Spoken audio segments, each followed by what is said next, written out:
ਜੋ ਧੰਨ ਗੁਰੂ ਗ੍ਰੰਥ ਸਾਹਿਬ ਪਾਤਸ਼ਾਹ ਜੀ ਦੀ ਬਾਣੀ ਦੀਆਂ ਲੜੀਵਾਰ ਵਿਚਾਰਾਂ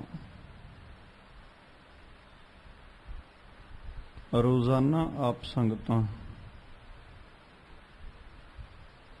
ਗੁਰੂ ਦਰਬਾਰ ਅੰਦਰ ਜੁੜ ਕਰਕੇ ਆਪਣੇ ਆਪਣੇ ਘਰਾਂ ਦੇ ਵਿੱਚ ਟੈਲੀਵਿਜ਼ਨ ਮਾਧਿਅਮ ਦੇ ਰਾਹੀਂ ਇਸ ਅਸਥਾਨ ਤੋਂ ਸਰਵਣ ਕਰਦੀਆਂ ਹੋ ਉਹਨਾਂ ਚੱਲ ਰਹੀਆਂ ਲੜੀਵਾਰ ਵਿਚਾਰਾਂ ਦੇ ਨਾਲ ਸਾਂਝ ਪਾਈਏ। ਵਿਚਾਰਾਂ ਆਰੰਭਣ ਤੋਂ ਪਹਿਲਾਂ ਸਤਿਗੁਰੂ ਧੰਨ ਗੁਰੂ ਗ੍ਰੰਥ ਸਾਹਿਬ ਜੀ ਕਿਰਪਾ ਕਰਨ, ਆਪਣਾ ਮਿਹਰ ਭਰਿਆ ਹੱਥ ਸਿਰ ਤੇ ਰੱਖਣ। ਸਤਿਗੁਰੂ ਆਪ ਰਸਨਾ ਉੱਤੇ ਵਰਤ ਕੇ ਆਪਣੀ ਬਾਣੀ ਆਪਣੇ ਸ਼ਬਦ ਦੀ ਵਿਚਾਰ ਕਰਵਾ ਲੈਣ ਔਰ ਆਪ ਸਰਬੱਤ ਸੰਗਤ ਬਖਸ਼ੋ ਅਸੀਸ। ਕੋਈ ਰਸਨਾ ਵਾਂਝੀ ਨਾ ਰਹੇ। ਦੋਵੇਂ ਹੱਥ ਜੋੜ ਆਪਣੀਆਂ ਮਨ ਔਰ ਬਿਰਤੀਆਂ ਇਕਾਗਰ ਕਰਦਿਆਂ ਲਵਾਓ ਗੁਰੂ ਚਰਨਾਂ ਵਿੱਚ ਹਾਜ਼ਰੀ। ਅਦਬ ਸਹਿਤ ਸਰਬੱਤ ਸੰਗਤ ਮਿਲ ਕਰਕੇ ਉਚਾਰਨ ਕਰੋ ਜੀ। ਸਤਨਾਮ ਸ੍ਰੀ ਵਾਹਿਗੁਰੂ ਸਾਹਿਬ ਜੀ। ਇੱਕ ਵਾਰ ਫਿਰ ਕਰੋ ਰਸਨਾਵਾਂ ਪਵਿੱਤਰ ਔਰ ਮਿਲ ਕੇ ਆਖੋ ਜੀ। ਸਤਨਾਮ ਸ੍ਰੀ ਵਾਹਿਗੁਰੂ ਸਾਹਿਬ ਜੀ। ਵਾਹਿਗੁਰੂ ਸਾਹਿਬ ਜੀ। ਸਵਈਏ ਮਹੱਲੇ ਚੌਥੇ ਕੇ। ਇੱਕ ਓੰਕਾਰ ਸਤ ਗੁਰ ਪ੍ਰਸਾਦ। ਇੱਕ ਮਨ ਪੁਰਖ ਨਿਰੰਜਨ ਧਿਆਵੋ। ਗੁਰ ਪ੍ਰਸਾਦ ਹਰ ਗੁਣ ਸਦ ਗਾਵੋ।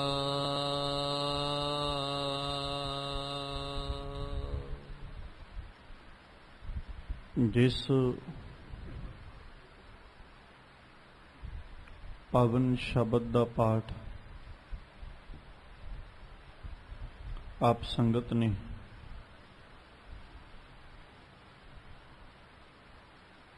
ਬੜੇ ਅਦਬ ਔਰ ਸਤਿਕਾਰ ਦੇ ਨਾਲ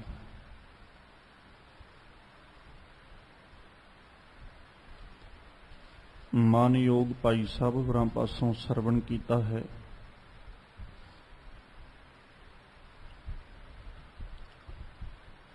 ਇਹ ਪਾਵਨ ਬਚਨ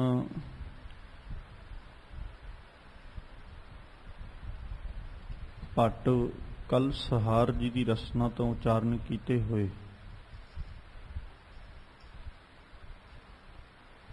ਸਵਈਏ ਮਹੱਲੇ ਚੌਥੇ ਕੇ ਸਿਰਲੇਖ ਹੇਠ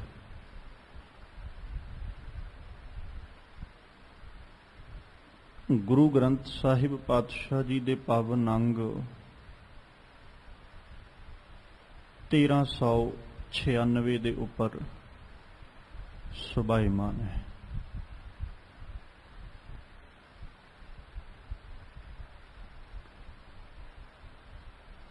ਔਰ ਅੱਜ ਦੇ ਇਹਨਾਂ ਪਾਵਨ ਬਚਨਾਂ ਦੇ ਰਾਹੀਂ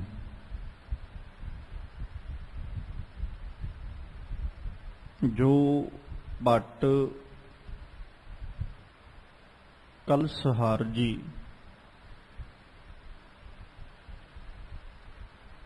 ਵਡਿਆਈ ਕਰ ਰਹੇ ਨੇ, ਸ਼ੋਭਾ ਕਰ ਰਹੇ ਨੇ, ਉਹ ਸ਼ੋਭਾ ਧੰਨ ਗੁਰੂ ਰਾਮਦਾਸ ਪਾਤਸ਼ਾਹ ਜੀ ਦੀ ਗਾ ਰਹੇ।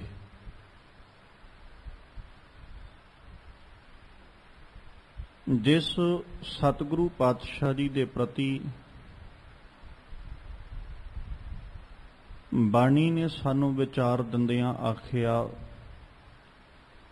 ਧੰਨ ਧੰਨ ਰਾਮਦਾਸ ਗੁਰ, ਜਿਨ ਸਿਰਿਆ ਤਿਨੈ ਸਵਾਰਿਆ। ਪੂਰੀ ਹੋਈ ਕਰਾਮਾਤ, ਆਪ ਸਿਰਜਣਹਾਰੈ ਧਾਰਿਆ। ਉਹ ਚੌਥੇ ਪਾਤਸ਼ਾਹ ਧੰਨ ਗੁਰੂ ਰਾਮਦਾਸ ਜੀ ਦੀ ਅੱਜ ਵਡਿਆਈ ਕਰਦੇ ਹਾਂ।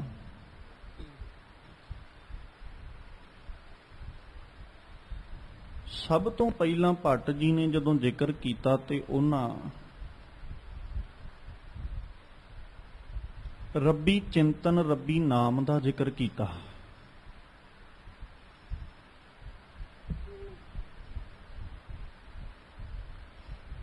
ਕਿਉਂਕਿ ਜਿਸ ਵਕਤ ਆਪਾਂ ਸਤਿਗੁਰੂ ਰਾਮਦਾਸ ਪਾਤਸ਼ਾਹ ਜੀ ਦਾ ਪਿਛੋਕੜ ਵੇਖਦੇ ਹਾਂ, ਜਦੋਂ ਭਾਈ ਜੇਠੇ ਦੇ ਰੂਪ ਵਿੱਚ ਨੇ,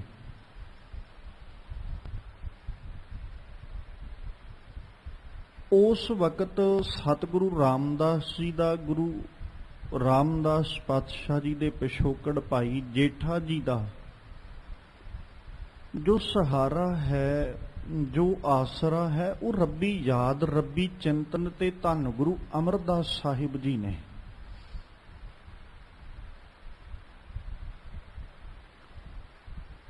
ਤੇ ਰੱਬੀ ਚਿੰਤਨ ਜਿਹੜਾ ਹੈ ਨਾ, ਰੱਬੀ ਯਾਦ ਜਿਹੜੀ ਹੈ, ਜੋ ਜੀਵਨ ਦੇ ਅੰਦਰ ਤਬਦੀਲੀ ਲੈ ਕੇ ਆਉਣੀ ਹੈ, ਕ੍ਰਾਂਤੀ ਲੈ ਕੇ ਆਉਣੀ ਹੈ, ਉਹ ਸਾਡੀ ਸੁਰਤ ਨੇ ਲੈ ਕੇ ਆਉਣੀ ਹੈ। ਜਦੋਂ ਸੁਰਤ ਸਾਡੀ ਅਕਾਲ ਪੁਰਖ ਨਾਲ ਜੁੜਦੀ ਹੈ,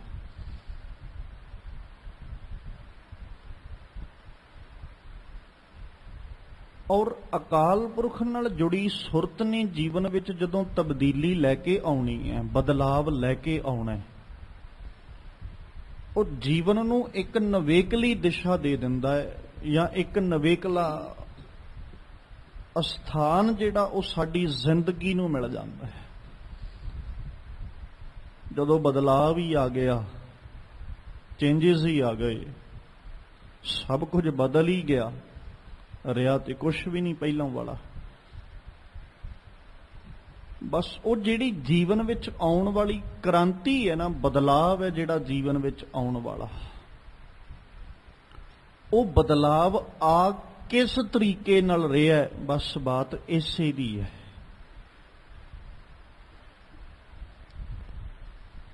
ਹੋ ਸਕਦਾ ਜੀਵਨ ਬੜਾ ਚੰਗਾ ਹੋਵੇ, ਬੜਾ ਵਧੀਆ ਹੋਵੇ, ਮਨ ਵਿਚਲੀ ਵਿਚਾਰ ਨੇ, ਮਨ ਵਿਚਲੇ ਵਲਵਲਿਆਂ ਨੇ ਉਸ ਚੰਗੇ ਜੀਵਨ ਨੂੰ ਮੰਦੇ ਰਸਤੇ ਤੇ ਤੋਰ ਦਿੱਤਾ। ਜੀਵਨ 'ਚ ਕ੍ਰਾਂਤੀ ਤੇ ਫਿਰ ਵੀ ਆ ਰਹੀ ਹੈ, ਬਦਲਾਵ ਤੇ ਫਿਰ ਵੀ ਆ ਰਿਹਾ। ਕ੍ਰਾਂਤੀ ਦਾ ਮਤਲਬ ਕੀ ਹੈ? ਬਦਲਾਵ ਆਉਣਾ। ਇੱਕ ਬੰਦਾ ਚੰਗਾ ਜੀਵਨ ਬਤੀਤ ਕਰ ਰਿਹਾ, ਹੁਣ ਉਹਦੀ ਸੁਰਤ ਨੂੰ, ਉਹਦੇ ਮਨ ਦੇ ਵਿਚਲੇ ਵਲਵਲਿਆਂ ਨੇ ਕੀ ਕੀਤਾ? ਭਟਕਾ ਦਿੱਤਾ। ਹੁਣ ਜਦੋਂ ਉਹ ਭਟਕਦਾ, ਸੁਭਾਵਿਕ ਜਿਹੀ ਬਾਤ ਹੈ, ਉਹ ਮੰਦੇ ਰਸਤੇ ਤੇ ਤੁਰੇਗਾ, ਮਾੜੇ ਰਸਤੇ ਤੇ ਤੁਰੇਗਾ। ਹੁਣ ਜਿਹੜਾ ਭੈੜੇ ਰਾਹ ਤੇ ਤੁਰ ਪਿਆ, ਕ੍ਰਾਂਤੀ ਤੇ ਉਹਦੇ ਜੀਵਨ ਵਿੱਚ ਵੀ ਆਈ ਹੈ, ਉਹ ਵੀ ਕਹੇਗਾ ਭਾਈ ਮੇਰੇ ਜੀਵਨ ਵਿੱਚ ਵੀ ਕ੍ਰਾਂਤੀ ਆਈ ਹੈ, ਬਦਲਾਵ ਆਇਆ ਹੈ। ਹੁਣ ਉਹਦਾ ਬਦਲਾਵ ਕਿਸ ਤਰ੍ਹਾਂ ਦਾ ਹੈ? ਉਹ ਚੰਗੇ ਭਲੇ ਜੀਵਨ ਨੂੰ ਬਰਬਾਦ ਕਰਕੇ ਰੱਖ ਦਿੱਤਾ, ਉਹਦੀ ਜ਼ਿੰਦਗੀ ਵਿੱਚ ਆਉਣ ਵਾਲੀ ਕ੍ਰਾਂਤੀ ਨੇ, ਬਦਲਾਵ ਨੇ। ਹੁਣ ਜਦੋਂ ਚੰਗੇ ਜੀਵਨ ਨੂੰ ਉਹਨੇ ਮੰਦੇ ਪਾਸੇ ਤੋਰ ਕੇ ਬਦਲਿਆ, ਮੰਦੇ ਪਾਸੇ ਤੁਰਨ ਦੇ ਨਾਲ ਜੀਵਨ ਜਿਉਣ ਦਾ ਤਰੀਕਾ, ਢੰਗ ਬਦਲ ਗਿਆ। ਹੋਇਆ ਕਿ ਜੀਵਨ ਦੁੱਖਾਂ ਨਾਲ ਭਰ ਗਿਆ, ਜੀਵਨ ਵਿਪਤਾਵਾਂ ਨਾਲ ਭਰ ਗਿਆ, ਮੁਸ਼ਕਲਾਂ ਨਾਲ ਭਰ ਗਿਆ, ਹੋਰ ਰੋਗ ਸਹੇੜ ਲਏ। ਜੀਵਨ ਇਸ ਤਰ੍ਹਾਂ ਦਾ ਬਣ ਗਿਆ। ਹੁਣ ਇੱਕ ਮੰਦੇ ਜੀਵਨ ਦਾ ਮਾਲਕ ਹੈ, ਉਹਦੀ ਜ਼ਿੰਦਗੀ ਦੇ ਵਿੱਚ ਉਹਦੇ ਮਨ ਦੇ ਚੰਗੇ ਵਿਚਾਰਾਂ ਨੇ, ਮਨ ਦੇ ਚੰਗੇ ਵਲਵਲਿਆਂ ਨੇ ਕ੍ਰਾਂਤੀ ਲੈ ਕੇ ਆਂਦੀ, ਜੀਵਨ ਉਹਦਾ ਵੀ ਬਦਲਿਆ। ਹੁਣ ਕ੍ਰਾਂਤੀ ਉਹਦੀ ਜ਼ਿੰਦਗੀ 'ਚ ਵੀ ਆਈ, ਮਾੜੇ ਪਾਸੇ ਤੁਰਦਾ ਸਿੱਧੇ ਰਾਹ ਤੇ ਤੁਰ ਪਿਆ। ਜਦੋਂ ਸਿੱਧੇ ਰਾਹ ਤੇ ਤੁਰਿਆ, ਜੀਵਨ ਬਦਲਿਆ। ਜੀਵਨ ਬਦਲਣ ਨਾਲ ਕੀ ਹੋਇਆ? ਹੁਣ ਜ਼ਿੰਦਗੀ ਸੁੱਖ ਨਾਲ ਭਰ ਗਈ, ਖੁਸ਼ੀਆਂ ਨਾਲ ਭਰ ਗਈ, ਪ੍ਰਸੰਨਤਾ ਨਾਲ ਭਰ ਗਈ, ਚੰਗੇ ਅਰੋਗਤਾ ਦੇ ਨਾਲ ਭਰ ਗਈ, ਰੋਗ ਜੀਵਨ ਚੋਂ ਮੁੱਕ ਗਏ, ਬਿਮਾਰੀਆਂ ਖਤਮ ਹੋ ਗਈਆਂ, ਹੁਣ ਖੁਸ਼ਹਾਲ ਹੈ ਜੀਵਨ। ਖੇਡ ਤੇ ਸਾਰੀ ਬਦਲਾਵ ਦੀ ਹੈ ਨਾ। ਬਦਲਾਵ ਆਉਂਦਾ ਕਿਸ ਤਰੀਕੇ ਨਾਲ ਪਿਆ? ਕੀ ਬਦਲਾਵ ਚੰਗੇ ਪਾਸੇ ਲੈ ਕੇ ਜਾ ਰਿਹਾ ਹੈ ਜਾਂ ਬਦਲਾਵ ਸਾਨੂੰ ਮੰਦੇ ਪਾਸੇ ਲੈ ਕੇ ਜਾ ਰਿਹਾ ਹੈ? ਤੇ ਭੱਟ ਕੱਲ ਜੀ ਨੇ ਜੋ ਜ਼ਿਕਰ ਕੀਤਾ, ਕਹਿੰਦੇ ਇੱਕ ਮਨ ਪੁਰਖ ਨਿਰੰਜਨ ਧਿਆਵੋਂ। ਮੈਂ ਆਪਣੇ ਮਨ ਦੇ ਅੰਦਰ ਉਸ ਪੁਰਖ ਨੂੰ, ਅਕਾਲ ਪੁਰਖ ਪਰਮੇਸ਼ਵਰ ਨੂੰ, ਉਹਦੀ ਯਾਦ ਨੂੰ, ਉਹਦੇ ਚਿੰਤਨ ਨੂੰ ਧਿਆਉਣਾ ਹਾਂ, ਉਹਦੀ ਆਰਾਧਨਾ ਕਰਦਾ। ਹੁਣ ਥੋੜਾ ਜਿਹਾ ਖਿਆਲ ਕਰਿਓ, ਭਾਵੇਂ ਉਹਨਾਂ ਗੁਰੂ ਨਾਨਕ ਸਾਹਿਬ ਦੀ ਵਡਿਆਈ ਗਾਈ, ਭਾਵੇਂ ਗੁਰੂ ਅੰਗਦ ਸਾਹਿਬ ਦੀ, ਭਾਵੇਂ ਗੁਰੂ ਅਮਰਦਾਸ ਪਾਤਸ਼ਾਹ ਜੀ ਦੀ, ਉਹਨਾਂ ਦੀ ਵਡਿਆਈ ਗਾਉਣ ਦੇ ਨਾਲ ਨਾਲ ਉਹ ਪਹਿਲੋਂ ਅਕਾਲ ਪੁਰਖ ਦੀ ਸ਼ੋਭਾ ਨੂੰ ਵੀ ਬਿਆਨ ਕਰਦੇ ਨੇ, ਵਡਿਆਈ ਕੀਤੀ ਉਹਨਾਂ।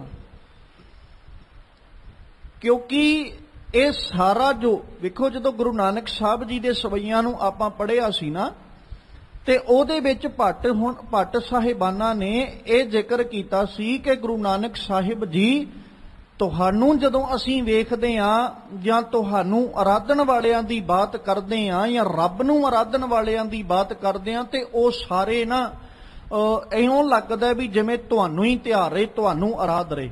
ਜਦੋਂ ਗੁਰੂ ਅੰਗਦ ਸਾਹਿਬ ਦੀ ਵਡਿਆਈ ਕੀਤੀ ਤੇ ਉਹਨਾਂ ਇਹ ਜ਼ਿਕਰ ਕੀਤਾ ਸੀ ਵੀ ਸਤਿਗੁਰੂ ਪਾਤਸ਼ਾਹ ਜੀ, ਤੁਸੀਂ ਗੁਰੂ ਨਾਨਕ ਸਾਹਿਬ ਨੂੰ ਧਿਆਇਆ, ਰੱਬ ਨੂੰ ਧਿਆਇਆ। ਉਹ ਗੁਰੂ ਨਾਨਕ ਸਾਹਿਬ ਜਿਹੜੇ ਖੁਦ ਪਰਮੇਸ਼ਵਰ ਸਰੂਪ ਨੇ। ਫਿਰ ਗੁਰੂ ਅਮਰਦਾਸ ਸਾਹਿਬ ਦੀ ਵੀ ਇਸੇ ਤਰ੍ਹਾਂ ਵੀ ਗੁਰੂ ਸਤਿਗੁਰੂ ਅਮਰਦਾਸ ਜੀ, ਤੁਸੀਂ ਗੁਰੂ ਅੰਗਦ ਸਾਹਿਬ ਦੇ ਦਰ ਤੇ ਆਏ, ਉਹਨਾਂ ਦੇ ਦਰ ਤੋਂ ਵਰੋਸਾਏ ਗਏ, ਉਹਨਾਂ ਦੇ ਦਰ ਤੋਂ ਤੁਹਾਡੇ ਤੇ ਕਿਰਪਾ ਵਾਪਰੀ, ਤੁਹਾਡੇ ਤੇ ਰਹਿਮਤ ਹੋਈ, ਤੇ ਤੁਸੀਂ ਆਹ ਪਦ, ਆਹ ਅਵਸਥਾ ਜਿਹੜੀ ਉਹਨੂੰ ਹਾਸਲ ਕੀਤਾ। ਹੁਣ ਧੰਨ ਗੁਰੂ ਰਾਮਦਾਸ ਸਾਹਿਬ ਜੀ ਦੀ ਜਦੋਂ ਸ਼ੋਭਾ ਗਾਵੀ, ਤੇ ਸਭ ਤੋਂ ਪਹਿਲਾਂ ਕੀ ਆਖਿਆ ਵੀ ਉਹਨਾਂ ਰੱਬ ਦੀ ਆਰਾਧਨਾ ਕੀਤੀ ਹੈ, ਰੱਬ ਨੂੰ ਧਿਆਇਆ ਉਹਨਾਂ। ਗੁਰੂ ਨਾਨਕ ਸਾਹਿਬ ਜੀ ਨੂੰ ਧਿਆਇਆ, ਗੁਰੂ ਅੰਗਦ ਸਾਹਿਬ ਨੂੰ ਧਿਆਇਆ, ਗੁਰੂ ਅਮਰਦਾਸ ਸਾਹਿਬ ਦੀ ਉਹ ਆਰਾਧਨਾ ਕਰ ਰਹੇ ਨੇ। ਤੇ ਧੰਨ ਗੁਰੂ ਅਮਰਦਾਸ ਸਾਹਿਬ ਦੀ ਆਰਾਧਨਾ ਕਰਦਿਆਂ ਉਹਨਾਂ ਨੂੰ ਆਹ ਪਦ, ਆਹ ਅਵਸਥਾ ਜਿਹੜੀ ਉਹ ਮਿਲੀ ਹੈ। ਤੇ ਭੱਟ ਕੱਲ ਸਹਾਰ ਜੀ ਇਹ ਆਖਰੇ ਕਿ ਮੈਂ ਵੀ ਉਸ ਨਿਰਅੰਜਨ ਜਿਹੜਾ ਮਾਇਆ ਦੀ ਕਾਲਖ ਤੋਂ ਰਹਿਤ ਹੈ, ਉਹਦੀ ਆਰਾਧਨਾ ਕਰਦਾ, ਉਸ ਮਾਲਕ ਨੂੰ ਧਿਆਉਣਾ ਹਾਂ, ਆਪਣੇ ਇੱਕ ਮਨ ਕਰਕੇ, ਆਪਣੇ ਚਿੱਤ ਨੂੰ ਇਕਾਗਰ ਕਰਕੇ, ਆਪਣੀ ਸੁਰਤ ਨੂੰ ਟਿਕਾ ਕਰਕੇ। ਉਹ ਪਰਮੇਸ਼ਵਰ ਜਿਹੜਾ ਅਕਾਲ ਪੁਰਖ ਸਭਨਾਂ ਨੂੰ ਬਣਾਉਣ ਵਾਲਾ, ਮਾਇਆ ਦੀ ਕਾਲਖ ਤੋਂ ਰਹਿਤ ਹੈ, ਮੈਂ ਵੀ ਉਸੇ ਦੀ ਆਰਾਧਨਾ ਕਰਦਾ। ਗੁਰ ਪ੍ਰਸਾਦ ਹਰ ਗੁਣ ਸਾਧ ਗਾਵੋਂ। ਗੁਰੂ ਦੀ ਕਿਰਪਾ ਦੇ ਨਾਲ ਮੈਂ ਉਸ ਅਕਾਲ ਪੁਰਖ ਪਰਮੇਸ਼ਵਰ ਦੇ ਗੁਣ ਜਿਹੜੇ ਉਹਨਾਂ ਨੂੰ ਸਦੀਵ ਗਾਉਣਾ। ਕਿਉਂਕਿ ਬਦਲਾਵ ਤੇ ਰੱਬ ਦੇ ਗੁਣਾਂ ਨਹੀਂ ਲੈ ਕੇ ਆਉਣਾ ਨਾ।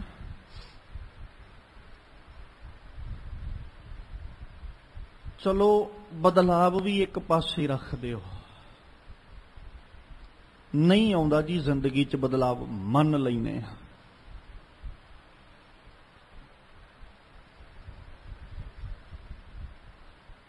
ਜੀਵਨ ਬੇਸਬਰ ਹੈ, ਕਿੰਨੀ ਭੱਜ ਦੌੜ ਹੈ ਜ਼ਿੰਦਗੀ 'ਚ। ਸਾਰਾ ਦਿਨ ਇਨਸਾਨ ਦੌੜਿਆ ਹੀ ਫਿਰਦਾ ਹੈ, ਸਾਰਾ ਦਿਨ ਭੱਜਿਆ ਫਿਰਦਾ ਹੈ।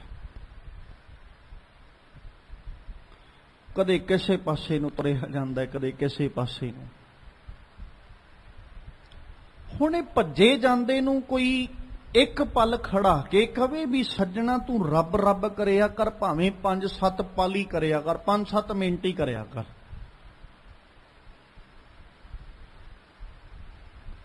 ਦੌੜ ਭੱਜ ਵਾਲਾ ਇਨਸਾਨ ਬੜੀ ਮੁਸ਼ਕਲ 5 ਮਿੰਟ ਕੱਢ ਕੇ ਰੱਬੀ ਯਾਦ ਵਿੱਚ ਜੁੜੇ। ਉਹ 5 ਮਿੰਟ ਤੋਂ ਕਦੋਂ ਹੌਲੀ ਹੌਲੀ ਕਰਦਿਆਂ ਕਰਦਿਆਂ ਅੱਧਾ ਘੰਟਾ ਬਣ ਗਿਆ, ਪਤਾ ਹੀ ਨਾ ਲੱਗੇ। ਭੱਜ ਦੌੜ ਵੀ ਮੁੱਕ ਜਾਏ, ਜ਼ਿੰਦਗੀ 'ਚ ਟਿਕਾ, ਸਬਰ, ਸਕੂਨ ਆ ਜਾਏ। ਹੁਣ ਇਸ ਤੋਂ ਵੱਧ ਕੇ ਇਨਸਾਨ ਕੀ ਚਾਹੁੰਦਾ ਹੈ? ਹੁਣ ਜੇ ਆਪਾਂ ਬੰਦੇ ਦੀ ਗੱਲ ਕਰਾਂਗੇ, ਇਨਸਾਨ ਦੀਆਂ ਭਾਵਨਾਵਾਂ ਦੀ, ਇੱਛਾਵਾਂ ਦੀ ਗੱਲ ਕਰਾਂਗੇ, ਤੇ ਮੈਨੂੰ ਲੱਗਦਾ ਨਹੀਂ ਹੈ ਕਿ ਇਸ ਚੀਜ਼ ਤੋਂ ਬਿਨਾਂ ਇਨਸਾਨ ਨੂੰ ਕੁਝ ਚਾਹੀਦਾ ਹੈ। ਚਾਹੀਦਾ ਕੀ ਹੈ? ਮਨ ਦਾ ਸਕੂਨ ਹੀ ਚਾਹੀਦਾ ਨਾ, ਮਨ ਦੀ ਸ਼ਾਂਤੀ ਚਾਹੀਦੀ ਹੈ, ਬਸ ਮਨ ਦਾ ਟਿਕਾ ਚਾਹੀਦਾ। ਇੱਛਾਵਾਂ ਪੂਰੀਆਂ ਹੋਣੀਆਂ ਚਾਹੀਦੀਆਂ ਨੇ, ਇਨਸਾਨ ਇਹੀ ਲੋਚਦਾ। ਹੁਣ ਵੇਖੋ ਨਾ, ਇੱਕ ਇਨਸਾਨ ਆਪਣੀਆਂ ਇੱਛਾਵਾਂ ਪੂਰੀਆਂ ਕਰਨ ਲਈ ਭੱਜ ਦੌੜ ਕਰ ਰਿਹਾ, ਬੜੀ ਮਸ਼ੱਕਤ ਕਰ ਰਿਹਾ, ਬੜੀ ਮਿਹਨਤ ਕਰ ਰਿਹਾ। ਚੰਗੀ ਗੱਲ ਹੈ, ਉਹ ਮਿਹਨਤ ਘਾਲ ਲਿਆ, ਮਸ਼ੱਕਤ ਘਾਲ ਰਿਹਾ, ਬੜੀ ਚੰਗੀ ਗੱਲ ਹੈ। ਹੁਣ ਉਹ ਇਨਸਾਨ ਮਸ਼ੱਕਤ ਕਰਦਾ ਹੋਇਆ ਵੀ ਆਪਣੀਆਂ ਇੱਛਾਵਾਂ ਨੂੰ ਪੂਰੀਆਂ ਨਹੀਂ ਕਰ ਪਾ ਰਿਹਾ, ਕਿਤੇ ਨਾ ਕਿਤੇ ਅਜੇ ਵੀ ਉਹਦੀਆਂ ਮਨ ਦੀਆਂ ਭਾਵਨਾਵਾਂ, ਇੱਛਾਵਾਂ ਜਿਹੜੀਆਂ ਉਹ ਵੱਧਦੀਆਂ ਜਾ ਰਹੀਆਂ ਨੇ। ਤੇ ਇੱਕ ਖਿਆਲ ਪੱਕਾ ਕਰਕੇ ਜਾਣ ਲਓ, ਇਹ ਬਾਤ ਆਪਣੇ ਪੱਲੇ ਨਾਲ ਅਸੀਂ ਬੰਨ੍ਹ ਲਈਏ, ਮਨ ਦੀਆਂ ਇੱਛਾਵਾਂ ਕਦੇ ਵੀ ਪੂਰੀਆਂ ਨਹੀਂ ਜੇ ਹੋ ਸਕਦੀਆਂ। ਇਹ ਹਮੇਸ਼ਾ ਖਿਆਲ ਰੱਖਿਓ, ਮਨ ਦੀਆਂ ਇੱਛਾਵਾਂ ਕਦੇ ਪੂਰੀਆਂ ਨਹੀਂ ਹੋ ਸਕਦੀਆਂ। ਬੰਦਾ ਚਾਹੇ ਜਿੰਨਾ ਮਰਜ਼ੀ ਆਪਣੇ ਜੀਵਨ ਦੇ ਅੰਦਰ ਦੌਲਤ, ਪਦਾਰਥ, ਧਨ ਇਕੱਠੇ ਕਰ ਲਏ, ਜੇ ਕਹੇਗਾ ਕਿ ਮੈਂ ਮਨ ਦੀਆਂ ਇੱਛਾਵਾਂ ਪੂਰੀਆਂ ਕਰ ਲਾਂਗਾ, ਤੇ ਇਹ ਸਭ ਤੋਂ ਵੱਡੀ ਭੁੱਲ ਹੈ ਇੱਕ ਇਨਸਾਨ ਦੀ। ਮਨ ਦੀਆਂ ਇੱਛਾਵਾਂ ਪੂਰੀਆਂ ਨਹੀਂ ਹੋ ਸਕਦੀਆਂ, ਮਨ ਦੀਆਂ ਇੱਛਾਵਾਂ ਨੂੰ ਰੋਕਿਆ ਜਾ ਸਕਦਾ ਹੈ, ਮਨ ਦੀਆਂ ਇੱਛਾਵਾਂ ਨੂੰ ਮਾਰਿਆ ਜਾ ਸਕਦਾ ਹੈ। ਜਿੱਦਣ ਮਾਰ ਲਾਂਗੇ ਉਦਣ ਮਨ ਟਿਕ ਜਾਏਗਾ। ਪੂਰੀਆਂ ਨਹੀਂ ਜੇ ਹੋਣੀਆਂ। ਪੂਰੀ ਕਿਹਦੀ ਹੋਈ ਹੈ ਇੱਛਾ? ਜਿਹੜਾ ਰਾਜਾ ਬਾਦਸ਼ਾਹ ਬਣ ਕੇ ਬੈਠਾ, ਉਹ ਵੀ ਕਹੀ ਜਾਂਦਾ ਮੇਰਾ ਰਾਜ ਭਾਗ ਹੋਰ ਵੱਧ ਜੇ। ਹੁਣ ਜਿਹਦੇ ਕੋਲ ਕਰੋੜਾਂ, ਅਰਬਾਂ, ਖਰਬਾਂ ਰੁਪਏ ਨੇ, ਉਹ ਬੰਦਾ ਵੀ ਕਹੀ ਜਾਂਦਾ ਮੇਰਾ ਬਿਜ਼ਨਸ ਹੋਰ ਵੱਧ ਜੇ, ਮੈਂ ਤੇ ਹੋਰ ਜੋੜ ਲਾਂ। ਕੀ ਉਹਦੇ ਕੋਲ ਸਬਰ ਹੈ? ਤੇ ਸ਼ਾਇਦ ਉਹ ਅਰਬਾਂ ਖਰਬਾਂ ਵਾਲਾ, ਕਰੋੜਾਂ ਰੁਪਇਆਂ ਦਾ ਮਾਲਕ, ਜਾਂ ਰਾਜ ਗੱਦੀ ਦੇ ਤਖਤ ਉੱਤੇ ਬੈਠਾ ਹੋਇਆ ਬਾਦਸ਼ਾਹ ਬਣ ਕੇ ਬੈਠਾ ਹੋਇਆ ਇਨਸਾਨ, ਉਹਦੇ ਕੋਲ ਸਬਰ ਨਾ ਹੋਵੇ, ਪਰ ਇੱਕ ਸੜਕ ਤੇ ਤੁਰਿਆ ਜਾਂਦਾ ਭੀਖ ਮੰਗਦਾ ਇਨਸਾਨ ਹੋ ਸਕਦਾ ਹੈ ਬੜੇ ਸਬਰ ਵਿੱਚ ਹੋਵੇ। ਕਾਰਨ ਜਿਹਦੇ ਕੋਲ ਬਹੁਤ, ਉਹਦੀਆਂ ਇੱਛਾਵਾਂ ਬਹੁਤ ਵੱਡੀਆਂ ਵੱਡੀਆਂ ਨੇ। ਜਿਹਦੇ ਕੋਲ ਥੋੜਾ ਹੈ, ਉਹਦੀ ਇੱਛਾ ਵੀ ਛੋਟੀ ਜਿਹੀ ਹੈ। ਉਹ ਜਿਹੜਾ ਮੰਗ ਕੇ ਖਾਣ ਵਾਲਾ, ਉਹਨੇ ਇਹ ਥੋੜੀ ਇੱਛਾ ਰੱਖਣੀ ਹੈ ਵੀ ਮੇਰੇ ਕੋਲ ਲਗਜ਼ਰੀ ਕਾਰ ਹੋਵੇ। ਉਹਨੇ ਤੇ ਇਹ ਇੱਛਾ ਰੱਖਣੀ ਨਾ ਵੀ 2 ਫੁਲਕੇ ਮਿਲ ਜਾਣ, ਬਸ ਬਹੁਤ ਹੈ। ਹੁਣ ਕਿੱਡੀ ਛੋਟੀ ਜਿਹੀ ਇੱਛਾ ਹੈ। ਜੇ ਉਹਨੂੰ 2 ਪ੍ਰਸ਼ਾਦੇ ਮਿਲ ਜਾਣਗੇ, 2 ਫੁਲਕੇ, ਉਹ ਸਬਰ ਨਾਲ ਬਹਿ ਜਾਏਗਾ। ਉਹਨੂੰ ਕੀ ਲੋੜ ਹੈ ਮੁੜ ਕੇ ਅਗਾਂਹ ਭੱਜਣ ਦੀ? ਉਹਨੂੰ ਪਤਾ ਹੁਣ ਮਿਲ ਕੇ 2 ਬਸ ਬੜਾ ਹੈ। ਤੇ ਜਿਸ ਕੋਲ ਬਹੁਤ ਜ਼ਿਆਦਾ ਹੈ, ਉਹਨੇ ਕਹਿਣਾ ਮੇਰੇ ਕੋਲ ਲਗਜ਼ਰੀ ਕਾਰ ਹੋਣੀ ਚਾਹੀਦੀ, ਤੇ ਹੋਵੇ ਵੀ ਉਹ ਜਿਹੜੀ ਕਿਸੇ ਕੋਲ ਨਾ ਹੋਵੇ। ਤੇ ਹੁਣ ਉਹ ਕੀ ਕਰੇਗਾ? ਉਹ ਭੱਜੇਗਾ, ਉਹ ਦੌੜੇਗਾ ਵੀ ਉਹ ਲੈ ਕੇ ਕਿੱਦਾਂ ਹੋਣੀ। ਉਹ ਹੁਣ ਉਹਦੀ ਦੌੜ ਭੱਜ ਵੱਧ ਗਈ। ਉਹ ਬੰਦੇ ਨੂੰ ਸਕੂਨ ਕਦੋਂ ਮਿਲਣਾ? ਹੁਣ ਜਿੱਦਣ ਉਹਨੇ ਲੈ ਆਂਦੀ, ਉਦਣ ਤੇ ਹੋ ਸਕਦਾ ਪਲ 2 ਪਲ ਵਾਸਤੇ ਮਨ ਕਵੇ ਵੀ ਲੈ ਸੱਜਣਾ, ਅੱਜ ਇੱਛਾ ਪੂਰੀ ਹੋ ਗਈ, ਹੁਣ ਨਹੀਂ ਲੋੜ ਕਿਸੇ ਗੱਲ ਦੀ। ਕੱਲ ਨੂੰ ਉਹਦੇ ਬਰਾਬਰ ਦੀ ਲਿਆ ਕੇ ਕਿਸੇ ਨੇ ਉਹਦੇ ਬਰਾਬਰ ਖੜਿਆਂ ਕਰਤੀ, ਉਹੀ ਕਾਰ, ਸੇਮ ਮਾਡਲ, ਸੇਮ ਚੀਜ਼, ਇਹਨੂੰ ਫੇਰ ਭੱਜ ਦੌੜ ਪੈ ਜਾਣੀ ਵੀ ਇਹ ਵੀ ਲੈ ਆਇਆ, ਹੁਣ ਮੈਂ ਬਦਲ ਲੈਣੀ ਹੈ। ਉਹ ਉਸ ਤਰ੍ਹਾਂ ਦੀ ਭਾਵਨਾ ਨਾ, ਇੱਛਾਵਾਂ ਕਦੇ ਪੂਰੀਆਂ ਨਹੀਂ ਹੋਈਆਂ। ਇੱਛਾਵਾਂ ਨੂੰ ਸਿਰਫ ਅਸੀਂ ਰੋਕ ਸਕਦੇ ਹਾਂ, ਇੱਛਾਵਾਂ ਨੂੰ ਮਾਰ ਸਕਦੇ ਹਾਂ, ਇੱਛਾਵਾਂ ਨੂੰ ਕਾਬੂ ਵਿੱਚ ਕਰਕੇ, ਅਧੀਨ ਕਰਕੇ ਕਹਿ ਸਕਦੇ ਹਾਂ ਮਨਾ ਤੂੰ ਸਬਰ ਰੱਖਿਆ ਕਰ, ਬੇਸਬਰਾ ਹੋ ਕੇ ਨਾ ਭੱਜਿਆ ਫਿਰਿਆ ਕਰ। ਅੱਜ ਦਾ ਜੋ ਪਾਵਨ ਹੁਕਮ ਮਾਲਕ ਧੰਨ ਗੁਰੂ ਗ੍ਰੰਥ ਸਾਹਿਬ ਪਾਤਸ਼ਾਹ ਨੇ ਅੰਮ੍ਰਿਤ ਵੇਲੇ ਬਖਸ਼ਿਸ਼ ਕੀਤਾ, ਉਹਦੇ ਵਿੱਚ ਸਤਿਗੁਰੂ ਨੇ ਇਸੇ ਭਾਵ ਨੂੰ ਪ੍ਰਗਟਾਇਆ। ਸਤਿਗੁਰੂ ਕਹਿੰਦੇ ਇੱਛਾ ਪੂਰਕ ਸਰਬ ਸੁਖ ਦਾਤਾ ਹਰ, ਜਾ ਕੇ ਵਸੈ ਕਾਮ ਤੇ ਨਾ, ਸੋ ਐਸਾ ਹਰ ਧਿਆਈਐ ਮੇਰੇ ਜੀ ਅੜੇ। ਜੀ ਨੂੰ ਕੀ ਕਿਹਾ? ਰੱਬ ਨੂੰ ਧਿਆ। ਸੱਜਣਾ, ਐਵੇਂ ਪਦਾਰਥਾਂ ਪਿੱਛੇ ਨਾ ਦੌੜਿਆ ਫਿਰ, ਕਿਉਂਕਿ ਜਦੋਂ ਪਦਾਰਥਾਂ ਪਿੱਛੇ ਦੌੜੇਗਾ ਨਾ, ਇਹਨਾਂ ਨੇ ਤੈਨੂੰ ਸਬਰ ਨਹੀਂ ਆਉਣ ਦੇਣਾ। ਜਿੱਦਣ ਰੱਬ ਨੂੰ ਧਿਆਉਣ ਲੱਗ ਜਾਏਗਾ, ਉਸ ਦਿਨ ਤੇਰੇ ਜੀਵਨ 'ਚ ਸਬਰ ਆ ਜਾਏਗਾ। ਜਪ ਮਨ ਸਤਨਾਮ, ਸਦਾ ਸਤਨਾਮ। ਤੂੰ ਸਤਨਾਮ ਨੂੰ ਜਪ, ਅਕਾਲ ਪੁਰਖ ਨੂੰ ਜਪ, ਉਹਦੀ ਆਰਾਧਨਾ ਕਰ। ਹਲਤ ਪਲਤ ਮੁਖ ਉਜਲ ਹੋਈ ਹੈ, ਨਿਤ ਧਿਆਈਐ ਹਰ ਪੁਰਖ ਨਰੰਜਨ। ਤੇ ਇਨਸਾਨ ਕੀ ਕਰ ਰਿਹਾ? ਇਨਸਾਨ ਦੌੜਿਆ ਫਿਰਦਾ ਮਨ ਦੀਆਂ ਭਾਵਨਾਵਾਂ ਨੂੰ ਪੂਰੀਆਂ ਕਰ। ਮਨ ਦੇ ਮਗਰ ਨਹੀਂ ਸੀ ਦੌੜਨਾ, ਮਨ ਦੇ ਮਗਰ ਨਹੀਂ ਸੀ ਭੱਜਣਾ, ਸਗੋਂ ਮਨ ਨੂੰ ਪ੍ਰੇਰਿਤ ਕਰਕੇ ਆਪਣੇ ਮਗਰ ਤੋਰਨਾ ਸੀ ਤੇ ਮਨ ਦੀਆਂ ਇੱਛਾਵਾਂ ਪੂਰੀਆਂ ਕਰਨ ਦੀ ਬਜਾਏ ਉਹਨਾਂ ਨੂੰ ਕਾਬੂ ਵਿੱਚ ਕਰਨਾ ਸੀ, ਆਪਣੇ ਅਧੀਨ ਕਰਨਾ ਸੀ। ਤੇ ਸ਼ਾਇਦ ਇਨਸਾਨ ਇੱਥੇ ਹੀ ਟਪੱਲਾ ਖਾ ਗਿਆ। ਇਹ ਮਨ ਦੀਆਂ ਭਾਵਨਾਵਾਂ ਪੂਰੀਆਂ ਕਰਨ ਤੁਰ ਪਿਆ, ਬਜਾਏ ਮਨ ਨੂੰ ਇਹ ਪ੍ਰੇਰਨਾ ਦੇਣ ਦੇ ਕਿ ਐਸਾ ਹਰ ਧਿਆਈਐ ਮੇਰੇ ਜੀੜੇ ਤਾਂ ਸਰਬ ਸੁਖ ਪਾਵੇਂ ਮੇਰੇ ਮਨਾ। ਇਹ ਨਹੀਂ ਪ੍ਰੇਰਨਾ ਦਿੱਤੀ, ਇਹ ਨਹੀਂ ਮਨ ਨੂੰ ਸਮਝਾਇਆ ਵੀ ਜਪ ਮਨ ਸਤਨਾਮ ਸਦਾ ਸਤਨਾਮ, ਇਹ ਨਹੀਂ ਸਮਝਾਇਆ ਮਨ ਨੂੰ। ਇਹੀ ਮਨ ਦੇ ਇੱਛਾ ਜਿਹੜੀ ਉਹਨੂੰ ਪੂਰੀਆਂ ਕਰਨ ਤੁਰ ਪਿਆ।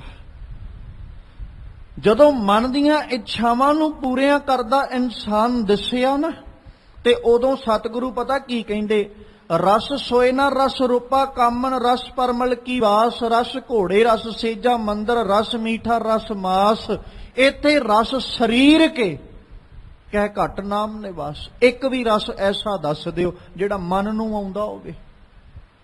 ਸੋਨੇ ਦਾ ਰਸ ਕਿੰਨੇ ਮਾਣਿਆ? ਤਨ ਹੀ ਹੈ ਨਾ, ਤਨ ਦੇ ਕਰਕੇ ਹੀ ਮਨ ਭੱਜਿਆ ਫਿਰਦਾ। ਤਨ ਨੂੰ ਗਰਮੀ ਨਾ ਲੱਗੇ, ਤਨ ਨੂੰ ਗਰਮੀ ਨਾ ਲੱਗੇ, ਵਿਚਾਰ ਪੈਦਾ ਹੋਈ ਘਰ ਵਿੱਚ ਏਸੀ ਚਾਹੀਦਾ। ਮਨ ਦੀ ਹੈ ਨਾ ਵਿਚਾਰ। ਤੇ ਹੁਣ ਮਨ ਦੀ ਵਿਚਾਰ ਪੈਦਾ ਹੋਈ, ਸ਼ਾਇਦ ਸਾਨੂੰ ਲੱਗ ਰਿਹਾ ਵੀ ਇਹ ਇੱਛਾ ਪੂਰੀ ਹੋ ਜਾਏ ਤੇ ਮਨ ਨੂੰ ਸਬਰ ਆ ਜਾਏ। ਮਨ ਨੂੰ ਤੇ ਫੇਰ ਸਬਰ ਨਹੀਂ, ਉਹ ਤਨ ਦੇ ਸਬਰ ਵਾਸਤੇ ਇੱਛਾ ਪੈਦਾ ਹੋਈ ਹੈ। ਮਨ ਨੇ ਕਿਸ ਦੀਆਂ ਭਾਵਨਾਵਾਂ ਪੂਰੀਆਂ ਕਰਨੀਆਂ? ਉਹਨੇ ਤਨ ਦੀਆਂ ਲੋੜਾਂ ਪੂਰੀਆਂ ਕਰਨ ਲਈ ਮਨ ਦੌੜਦਾ।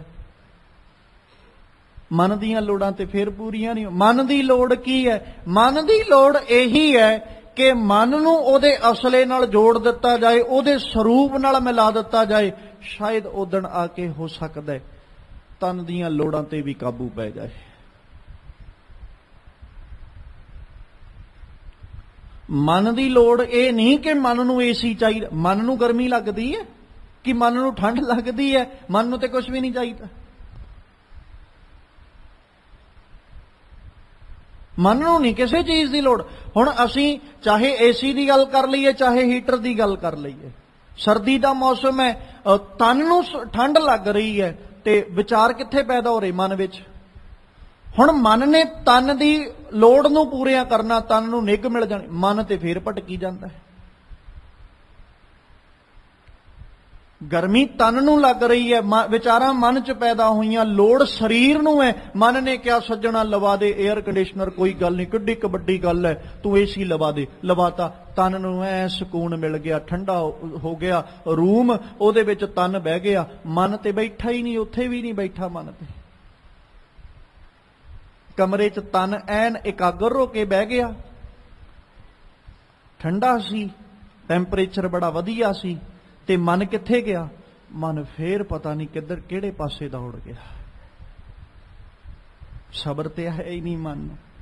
ਤੇ ਸਤਿਗੁਰੂ ਕਹਿੰਦੇ, ਮੈਂ ਜਦੋਂ ਗਾਉਣਾ ਨਾ ਗੁਰ ਪ੍ਰਸਾਦ ਹਰ ਗੁਣ ਸਾਧ ਗਾਵੋਂ। ਗੁਰੂ ਦੀ ਕਿਰਪਾ ਦੇ ਨਾਲ ਮੈਂ ਰੱਬ ਦੇ ਗੁਣਾਂ ਨੂੰ ਹੀ ਸਦਾ ਗਾਉਣਾ ਤੇ ਮਨ ਕਰਕੇ ਉਸ ਅਕਾਲ ਪੁਰਖ ਦੀ ਆਰਾਧਨਾ ਕਰਦਾ ਹਾਂ। ਗੁਣ ਗਾਵਤ ਮਨ ਹੋਏ ਬੇਗਾਸਾ, ਸਤਿਗੁਰ ਪੂਰ ਜਨਹਾ ਕੀ ਆਸਾ। ਉਸੇ ਭਾਵ ਨੂੰ ਭੱਟ ਜੀ ਨੇ ਪ੍ਰਗਟ ਕਰਤਾ। ਗੁਣ ਗਾਵਤ, ਗੁਣ ਗਾਉਂਦਿਆਂ ਹੋਇਆਂ ਕੀ ਬੀਤਿਆ ਜੀ? ਮਨ ਹੋਏ ਬੇਗਾਸਾ, ਮਨ ਖੇੜੇ ਚ ਆ ਗਿਆ, ਮਨ ਖੁਸ਼ੀ ਚ ਆ ਗਿਆ।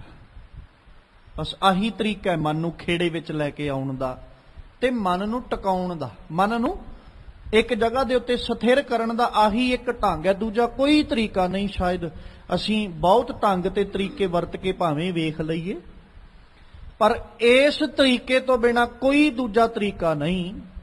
ਮਨ ਨੂੰ ਕਾਬੂ ਵਿੱਚ ਕਰਨ ਦੇ ਲਈ ਮਨ ਉਸ ਦਿਨ ਹੀ ਕਾਬੂ ਵਿੱਚ ਆਏਗਾ, ਉਦਣ ਹੀ ਖੜਾਓ ਵਿੱਚ, ਖੇੜੇ ਵਿੱਚ, ਖੁਸ਼ੀ ਵਿੱਚ ਆਏਗਾ ਜਿਸ ਦਿਨ ਮਨ ਨੇ ਗੁਣ ਗਾਉਣੇ ਸ਼ੁਰੂ ਕਰ ਲਏ। ਇਹਦੇ ਤੋਂ ਬਿਨਾਂ ਨਹੀਂ ਜੀ। ਇਸ ਲਈ ਵੱਧ ਤੋਂ ਵੱਧ ਯਤਨ ਸਾਡਾ ਇਹ ਹੋਵੇ ਵੀ ਜਿੱਥੇ ਅਸੀਂ ਜ਼ੁਬਾਨ ਕਰਕੇ ਬਾਣੀ ਪੜ੍ਹਦੇ ਹਾਂ, ਜ਼ੁਬਾਨ ਕਰਕੇ ਰੱਬੀ ਯਾਦ ਵਿੱਚ, ਰੱਬੀ ਸਿਮਰਨ ਵਿੱਚ ਜੁੜਦੇ ਹਾਂ, ਉੱਥੇ ਮਨ ਨੂੰ ਪ੍ਰੇਰਿਤ ਕਰਕੇ ਕਿਸੇ ਢੰਗ ਦੇ ਨਾਲ ਇਸ ਪਾਸੇ ਲਾ ਲਈਏ ਵੀ ਮਨਾ ਸਰੀਰ ਨਹੀਂ, ਤੂੰ ਬਾਣੀ ਪੜ੍ਹਿਆ ਕਰ। ਮਨਾ ਸਰੀਰ ਇਕਾਗਰ ਹੋ ਕੇ ਬੈਠੇ ਬੜੀ ਚੰਗੀ ਗੱਲ ਹੈ, ਪਰ ਮਨਾ ਕੱਲਾ ਸਰੀਰ ਨਹੀਂ, ਤੂੰ ਵੀ ਕਿਤੇ ਪਲ ਦੋ ਪਲ ਇਕਾਗਰ ਹੋ ਕੇ ਬੈਠ ਤੇ ਸਹੀ, ਵੇਖ ਕਿੰਨਾ ਸਬਰ ਮਿਲਦਾ, ਕਿੰਨਾ ਸਕੂਨ ਮਿਲਦਾ। ਜੇ ਇਹਨੂੰ ਸਮਝਣਾ ਹੈ ਨਾ ਤੇ ਆਪਾਂ ਬੜੇ ਚੰਗੇ ਤਰੀਕੇ ਦੇ ਨਾਲ ਆਪਣੇ ਰੋਜ਼ਾਨਾ ਜੀਵਨ ਵਿੱਚੋਂ ਹੀ ਸਮਝ ਸਕਦੇ ਹਾਂ। ਅਸੀਂ ਆਪਣੇ ਸਰੀਰ ਨੂੰ ਜਿੰਨਾ ਭਜਾਉਨੇ ਆ, ਜਿੰਨਾ ਦੌੜ ਭੱਜ ਕਰਦੇ ਆ, ਬਾਡੀ ਸ਼ਾਮ ਪੈਂਦੀ ਨੂੰ એનર્ਜੀ ਮੁੱਕ ਜਾਂਦੀ, ਫਿਰ ਸਰੀਰ ਚੋਂ ਪੇਨ ਨਿਕਲਦੀ ਅਲੱਗ-ਅਲੱਗ ਥਾਵਾਂ ਤੋਂ, ਕਿਸੇ ਦੀਆਂ ਲੱਤਾਂ ਦੁਖਦੀਆਂ, ਕਿਸੇ ਦੇ ਗੋਡੇ ਦੁਖਦੇ, ਕਿਸੇ ਦਾ ਲੱਕ ਦੁਖਦਾ, ਕਿਸੇ ਦੀਆਂ ਬਾਹਾਂ ਦੁਖਦੀਆਂ, ਅਲੱਗ-ਅਲੱਗ ਪੇਨ। ਕਿਉਂ? ਭੱਜ ਦੌੜ ਬਹੁਤ ਹੈ। ਜਦੋਂ ਆ ਕੇ ਨਾ ਫਿਰ ਘਰੇ ਬਹਿੰਦਾ ਇਨਸਾਨ ਤੇ ਹੋ ਸਕਦਾ ਆਰਾਮ ਕਰਨ ਲਈ ਲੇਟ ਜਾਏ, ਜਦੋਂ ਲੇਟਦਾ ਤੇ ਸਰੀਰ ਬੜਾ ਰਿਲੈਕਸ ਫੀਲ ਕਰਦਾ। ਆ ਸਬਰ ਹੈ ਜ਼ਿੰਦਗੀ ਦਾ। ਸ਼ਾਇਦ ਬੰਦੇ ਨੂੰ ਲੱਗਦਾ ਉਸ ਟਾਈਮ ਬਾਡੀ ਬੜਾ ਰਿਲੈਕਸ ਜਿਹਾ ਫੀਲ ਕਰਦੀ ਉਸ ਟਾਈਮ। ਹੁਣ ਮਨ ਤੇ ਪਤਾ ਹੀ ਨਹੀਂ ਕਦੋਂ ਦਾ ਭੱਜਿਆ ਫਿਰਦਾ, ਇਹਨੂੰ ਕਦੇ ਟਿਕਾ ਕੇ ਰਿਲੈਕਸ ਫੀਲ ਕਰਾਇਆ ਵੀ ਮਨਾ ਤੂੰ ਬਹਿ ਤੇ ਸਹੀ, ਤੇਰੇ ਚੋਂ ਕਿੰਨੀਆਂ ਪੇੜਾਂ ਨਿਕਲ ਰਹੀਆਂ, ਕਿੰਨੀਆਂ ਤਕਲੀਫਾਂ ਨੇ ਤੈਨੂੰ। ਮਨ ਕਦੇ ਕਿਹੜੇ ਪਾਸੇ ਭੱਜਿਆ ਫਿਰਦਾ, ਫਿਰ ਦੁਖੀ। ਜਿੰਨੀ ਭੱਜ ਦੌੜ ਹੋਏਗੀ ਓਨੇ ਹੀ ਦੁਖੀ ਆ। ਜੇ ਉਹੀ ਭੱਜ ਦੌੜ ਘੱਟ ਹੁੰਦੀ, ਇਨਸਾਨ ਦਾ ਸਰੀਰ ਵੀ ਆਰਾਮ ਦੇ ਵਿੱਚ, ਨਹੀਂ ਬਾਡੀ ਥੱਕ ਰਹੀ, ਨਹੀਂ ਸਰੀਰ ਥੱਕ ਰਿਹਾ, ਇਨਸਾਨ ਰਿਲੈਕਸੇਬਲ ਫੀਲ ਕਰ ਰਿਹਾ।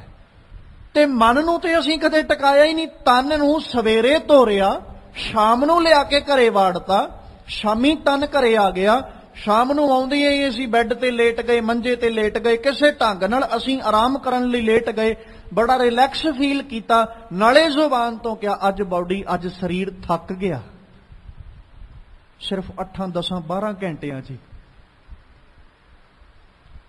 ਤੇ ਸੱਜਣਾ, ਮਨ ਨੂੰ ਲੈ ਕੇ ਸਤਿਗੁਰੂ ਪਤਾ ਕੀ ਕਹਿੰਦੇ? ਬਹੁਤ ਜਨਮ ਵਿਛਰੇ ਥੇ ਮਾਧੋ। ਮਨ ਨੂੰ ਲੈ ਕੇ ਮਾਲਕ ਜੀ ਕਹਿ ਰਹੇ ਜਨਮ ਜਨਮ ਕੀ ਇਸ ਮਨ ਕੋ ਮਲ ਲਾਗੀ, ਇਹ ਤੇ ਕਦੇ ਸਬਰ ਚ ਆਇਆ ਹੀ ਨਹੀਂ। ਤੇ ਕਿੱਦਣ ਮਨ ਕਹੇਗਾ ਵੀ ਮੈਂ ਬਹੁਤ ਰਿਲੈਕਸ ਆ, ਮੈਨੂੰ ਬੜਾ ਜ਼ਿਆਦਾ ਰਿਲੈਕਸ ਫੀਲ ਹੋ ਰਿਹਾ, ਮੈਂ ਬਹੁਤ ਜ਼ਿਆਦਾ ਆਰਾਮ ਵਿੱਚ ਆ, ਉਦੋਂ ਨਹੀਂ ਕਹੇਗਾ ਜਿੱਦਣ ਇਹ ਪਲ ਦੋ ਪਲ ਟਿਕ ਕੇ ਵੇਖੇ ਤੇ ਸਹੀ। ਤੇ ਇਸ ਲਈ ਯਤਨ ਆਪਾਂ ਇਹੀ ਕਰੀਏ, ਰੱਬ ਦੀ ਜਦੋਂ ਆਰਾਧਨਾ ਕਰਨੀ, ਚਾਹੇ ਕਿਸੇ ਧਰਮ ਵਾਲੇ ਇਨਸਾਨ ਦੀ ਬਾਤ ਕਰ ਲਓ, ਮੈਂ ਕੇਵਲ ਸਿੱਖ ਧਰਮ ਦੀ ਬਾਤ ਨਹੀਂ, ਕਿਉਂਕਿ ਮਨ ਸਾਰਿਆਂ ਦਾ ਹੀ ਉਸੇ ਤਰ੍ਹਾਂ ਦਾ ਹੀ ਹੈ। ਸਕੂਨ ਹਰ ਬੰਦਾ ਚਾਹੁੰਦਾ ਹੈ, ਖੁਸ਼ੀ ਹਰ ਬੰਦਾ ਚਾਹੁੰਦਾ ਹੈ। ਇਹ ਥੋੜੀ ਵੀ ਕੱਲਾ ਇੱਕ ਧਰਮ ਵਾਲਾ ਬੰਦਾ ਕਹਿੰਦਾ ਮੈਨੂੰ ਖੁਸ਼ੀ ਮਿਲੇ ਤੇ ਦੂਜਾ ਕਹਿੰਦਾ ਨਹੀਂ ਮੈਂ ਤੇ ਦੁਖੀ ਠੀਕ ਆ। ਨਹੀਂ, ਖੁਸ਼ੀ ਹਰ ਕੋਈ ਚਾਹੁੰਦਾ ਹੈ, ਪ੍ਰਸੰਨਤਾ ਹਰ ਕੋਈ ਚਾਹੁੰਦਾ ਹੈ। ਤੇ ਮਨ ਵੀ ਸਾਰਿਆਂ ਦਾ ਇੱਕੋ ਜਿਹਾ। ਤਨ ਕਰਕੇ ਧਰਮ ਨੂੰ ਮੰਨਣ ਵਾਲਾ ਬੰਦਾ ਰੱਬ ਦੀ ਆਰਾਧਨਾ ਵੀ ਕਰਦਾ ਆਪਣੇ ਧਰਮ ਮੁਤਾਬਕ। ਹੁਣ ਜੇ ਅਸੀਂ ਬਾਡੀ ਕਰਕੇ ਰੱਬ ਨੂੰ ਧਿਆ ਰਹੇ ਹਾਂ ਤੇ ਖਿਆਲ ਕਿਉਂ ਨਾ ਕਰੀਏ ਕਿ ਆਪਣੇ ਮਨ ਨੂੰ ਪ੍ਰੇਰਿਤ ਕਰੀਏ। ਮਨਾ ਕਿਤੇ ਪਲ, 2 ਪਲ, 4 ਪਲ ਬਹਿ ਕੇ ਤੇ ਵੇਖ, ਸ਼ਾਇਦ ਤੈਨੂੰ ਵੀ ਰਿਲੈਕਸ ਫੀਲ ਹੋਵੇ ਤੇ ਤੈਨੂੰ ਪਤਾ ਲੱਗੇ ਵਿਗਾਸ ਖੇੜਾ ਕਹਿੰਦੇ ਕਿੰਨੂ ਨੇ। ਅੱਜ ਤੱਕ ਤੇ ਤੂੰ ਭੱਜਿਆ ਹੀ ਫਿਰੇ ਹੈ,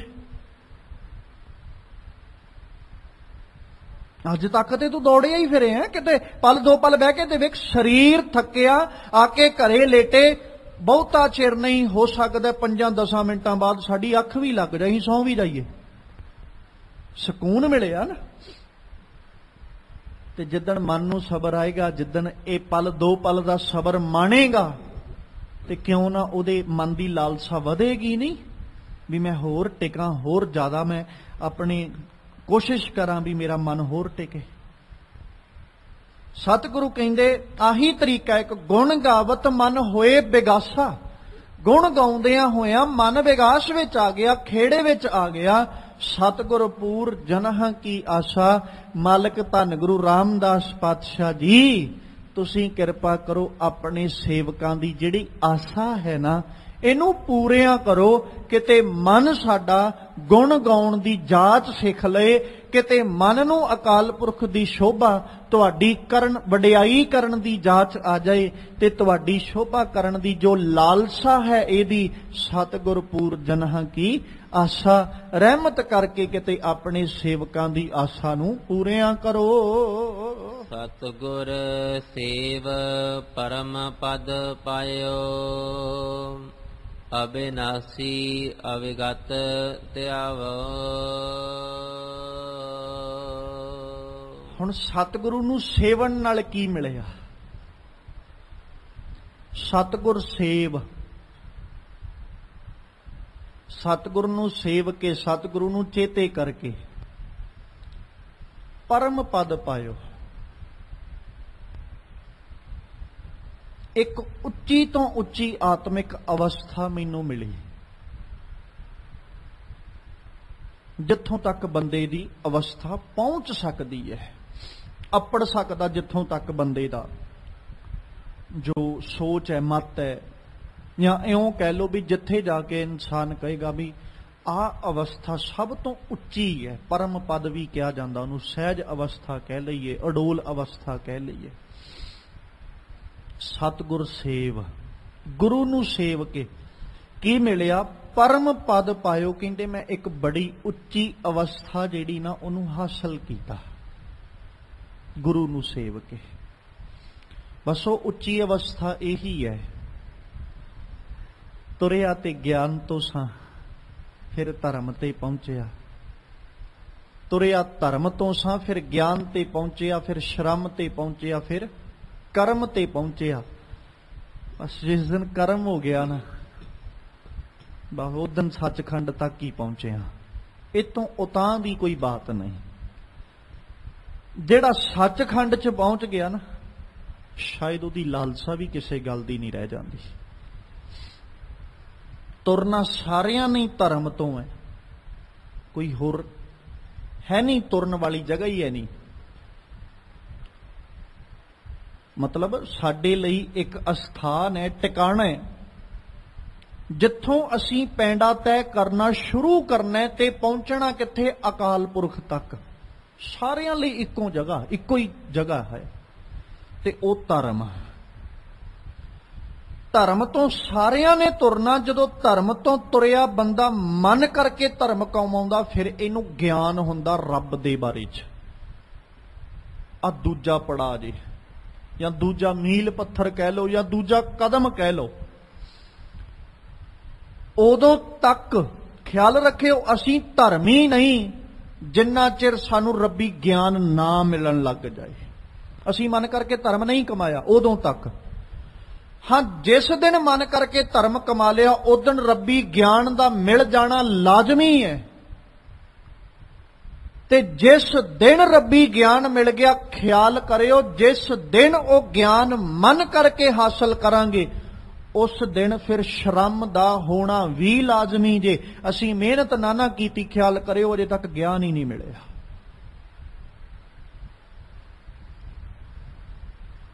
ਹੁਣ ਜਿਸ ਬੰਦੇ ਨੂੰ ਗਿਆਨ ਮਿਲ ਜਾਏ ਕਿ ਮੈਂ ਆਪਣੀ ਮੰਜ਼ਿਲ ਤੱਕ ਪਹੁੰਚਣਾ, ਮੈਂ ਤੇ ਰਾਹ 'ਚ ਬੈਠਾ, ਉਹ ਬੰਦਾ ਕੀ ਰਾਹ 'ਚ ਬੈਠਾ ਮੁੜ ਕੇ ਜ਼ਿੰਦਗੀ ਲੰਘਾਉਂਦਾ ਹੈ? ਇਹਨੂੰ ਥੋੜਾ ਜਿਹਾ ਨੇੜੇ ਹੋਰ ਕਰਦੇ ਆ। ਕੋਈ ਬੰਦਾ ਲੁਧਿਆਣੇ ਤੋਂ ਅੰਮ੍ਰਿਤਸਰ ਸਾਹਿਬ ਨੂੰ ਚੱਲਿਆ, ਜਲੰਧਰ ਪਹੁੰਚ ਕੇ ਤੁਰਨ ਵਾਲਾ ਬੰਦਾ ਕਵੇ ਮੈਂ ਪਹੁੰਚ ਗਿਆ ਅੰਮ੍ਰਿਤਸਰ ਸਾਹਿਬ, ਤੇ ਨੇੜੇ ਕੋਈ ਬੰਦਾ ਆ ਕੇ ਕਵੇ ਉਹ ਸੱਜਣਾ ਕਿੱਥੇ ਬੈਠਾ ਹੈ? ਉਹ ਕਵੇ ਜੀ ਅੰਮ੍ਰਿਤਸਰ ਸਾਹਿਬ ਬੈਠਾ। ਤੇ ਉਹ ਅੱਗੋਂ ਝੰਜੋੜ ਕੇ ਕਵੇ ਨਹੀਂ ਸੱਜਣਾ, ਤੂੰ ਤੇ ਅਜੇ ਅੱਧ ਵਾਟੇ ਹੀ ਬੈਠਾ ਹੈ, ਤੂੰ ਪਹੁੰਚਿਆ ਨਹੀਂ ਅਜੇ। ਅਜੇ ਜਿੰਨਾ ਰਸਤਾ ਤੂੰ ਚੱਲ ਕੇ ਆਇਆ, ਇੰਨਾ ਹੀ ਅੱਗੇ ਹੋਰ ਜਾਣਾ, ਫਿਰ ਅੰਮ੍ਰਿਤਸਰ ਸਾਹਿਬ ਪਹੁੰਚੇਗਾ। ਹੁਣ ਉਹਨੂੰ ਗਿਆਨ ਮਿਲ ਗਿਆ।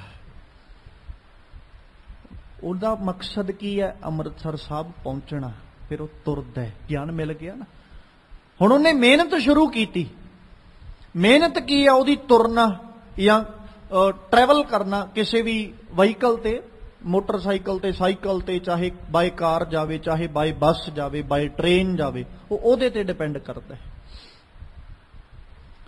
ਪਰ ਇਹ ਉਹਦੀ ਮਿਹਨਤ ਹੈ, ਜੋ ਉਹਨੇ ਮਸ਼ੱਕਤ ਘਾਲ ਕੇ, ਜੋ ਉਹਨੇ ਸ਼ਰਮ ਕਰਕੇ ਹੁਣ ਅੰਮ੍ਰਿਤਸਰ ਸਾਹਿਬ ਪਹੁੰਚਣਾ ਹੈ।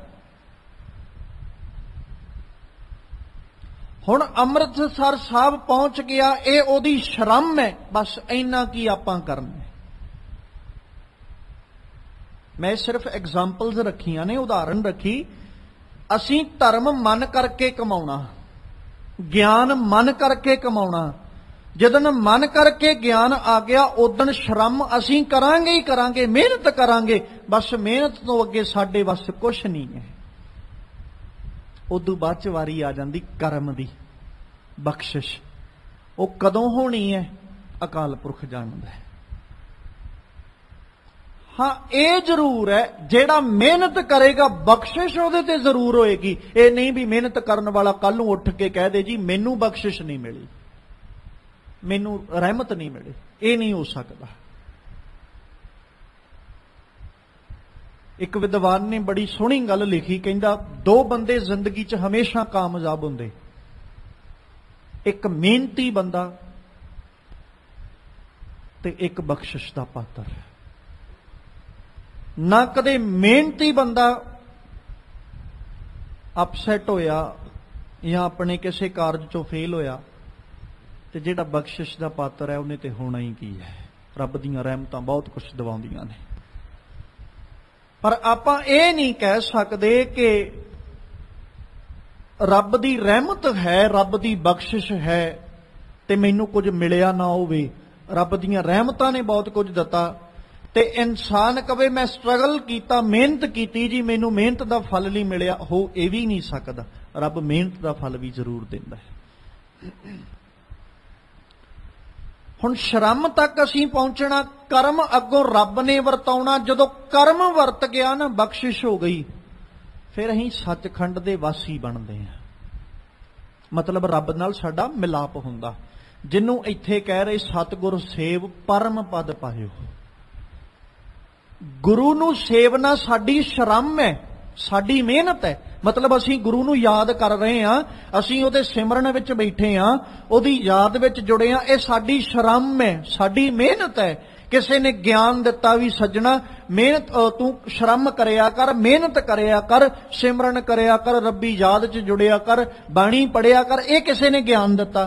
ਹੁਣ ਮੈਂ ਬਾਣੀ ਪੜਨ ਲੱਗ ਪਿਆ, ਮੈਂ ਸਿਮਰਨ ਕਰਨ ਲੱਗ ਪਿਆ। ਜਦੋਂ ਸ਼ਰਮ ਕੀਤੀ, ਹੁਣ ਸਤਿਗੁਰ ਸੇਵ, ਜਦੋਂ ਗੁਰੂ ਨੂੰ ਸੇਵਿਆ ਫਿਰ ਕੀ ਹੋਇਆ? ਬਖਸ਼ਿਸ਼ ਹੋਈ। ਤੇ ਉਹ ਬਖਸ਼ਿਸ਼ ਨੇ ਕੀ ਦਵਾਇਆ? ਪਰਮ ਪਦ ਪਾਇਓ, ਇੱਕ ਉੱਚੀ ਅਵਸਥਾ ਮਿਲੀ ਮੈਨੂੰ, ਜਿਹਨੂੰ ਸੱਚਖੰਡ ਕਿਹਾ। ਅਬਿਨਾਸ਼ੀ ਅਬਗਤ ਧਿਆਇਓ, ਇਹ ਮਿਲੀ ਉਦੋਂ ਹੀ ਜਦੋਂ ਕਹਿੰਦੇ ਮੈਂ ਅਬਿਨਾਸ਼ੀ ਨੂੰ, ਅਬਿਗਤ ਨੂੰ ਧਿਆਉਣਾ ਸ਼ੁਰੂ ਕੀਤਾ। ਅਬਿਗਤ ਕਿਹਾ ਜਾਂਦਾ ਹੈ ਅਦੇਖ, ਜਿਹੜਾ ਦਿਸੇ ਨਾ। ਅਬਿਨਾਸ਼ੀ ਨਾਸ਼ ਤੋਂ ਰਹਿਤ, ਕਹਿੰਦੇ ਜਦੋਂ ਨਾਸ਼ ਤੋਂ ਰਹਿਤ ਤੇ ਅਦੇਖ ਨੂੰ ਮੈਂ ਧਿਆਇਆ, ਉਹਨੂੰ ਧਿਆਉਣ ਦੇ ਨਾਲ ਕੀ ਮਿਲਿਆ? ਪਰਮ ਪਦ ਪਾਇਓ, ਇੱਕ ਉੱਚੀ ਅਵਸਥਾ ਦਾ ਮੈਂ ਮਾਲਕ ਬਣ ਗਿਆ। ਤਿਸ ਭੇਟੇ ਦਰਿਦਰ ਨਾ ਚੰਪੈ, ਕਲ ਸਹਾਰ ਤਾਸ ਗੁਣ ਜੰਪੈ। ਹੁਣ ਧੰਨ ਗੁਰੂ ਰਾਮਦਾਸ ਪਾਤਸ਼ਾਹ ਜੀ ਦੀ ਸ਼ੋਭਾ ਕਰ ਰਹੇ ਨੇ ਭੱਟ ਜੀ। ਕਹਿੰਦੇ ਤਿਸ ਭੇਟੇ, ਗੁਰੂ ਰਾਮਦਾਸ ਪਾਤਸ਼ਾਹ ਨੂੰ ਮਿਲਿਆ, ਦਰਿਦਰ ਨਾ ਚੰਪੈ, ਮਤਲਬ ਗਰੀਬੀ ਨਹੀਂ ਚੰਬੜਦੀ। ਜਿਹੜਾ ਗੁਰੂ ਰਾਮਦਾਸ ਨੂੰ ਮਿਲ ਪੈਂਦਾ ਨਾ, ਉਹਨੂੰ ਗਰੀਬੀ ਨਹੀਂ ਚੰਬੜਦੀ, ਚਾਹੇ ਉਹ ਕਿਸੇ ਤਰ੍ਹਾਂ ਦੀ ਵੀ ਹੋਵੇ। ਉਹ ਬਚ ਜਾਂਦਾ ਇਹਨਾਂ ਚੀਜ਼ਾਂ ਤੋਂ।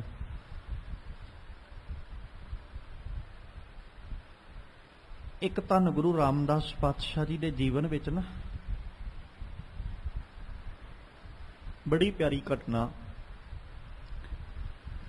ਗੁਰੂ ਰਾਮਦਾਸ ਪਾਤਸ਼ਾਹ ਨਾ ਗੁਰਤਾ ਗੱਦੀ ਤੇ ਸੁਭਾਈਮਾਨ ਹੋ ਗਏ, ਗੁਰਤਾ ਗੱਦੀ ਮਿਲ ਗਈ।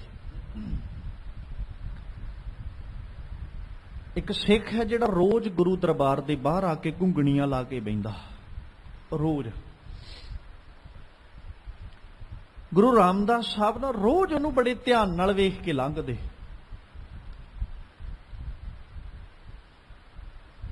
ਖਿਆਲ ਇੱਕ ਨਿੱਕਾ ਜਿਹਾ ਮੈਂ ਪੱਖ ਇੱਥੇ ਹੋਰ ਰੱਖਦਾ ਚੱਲਾਂ।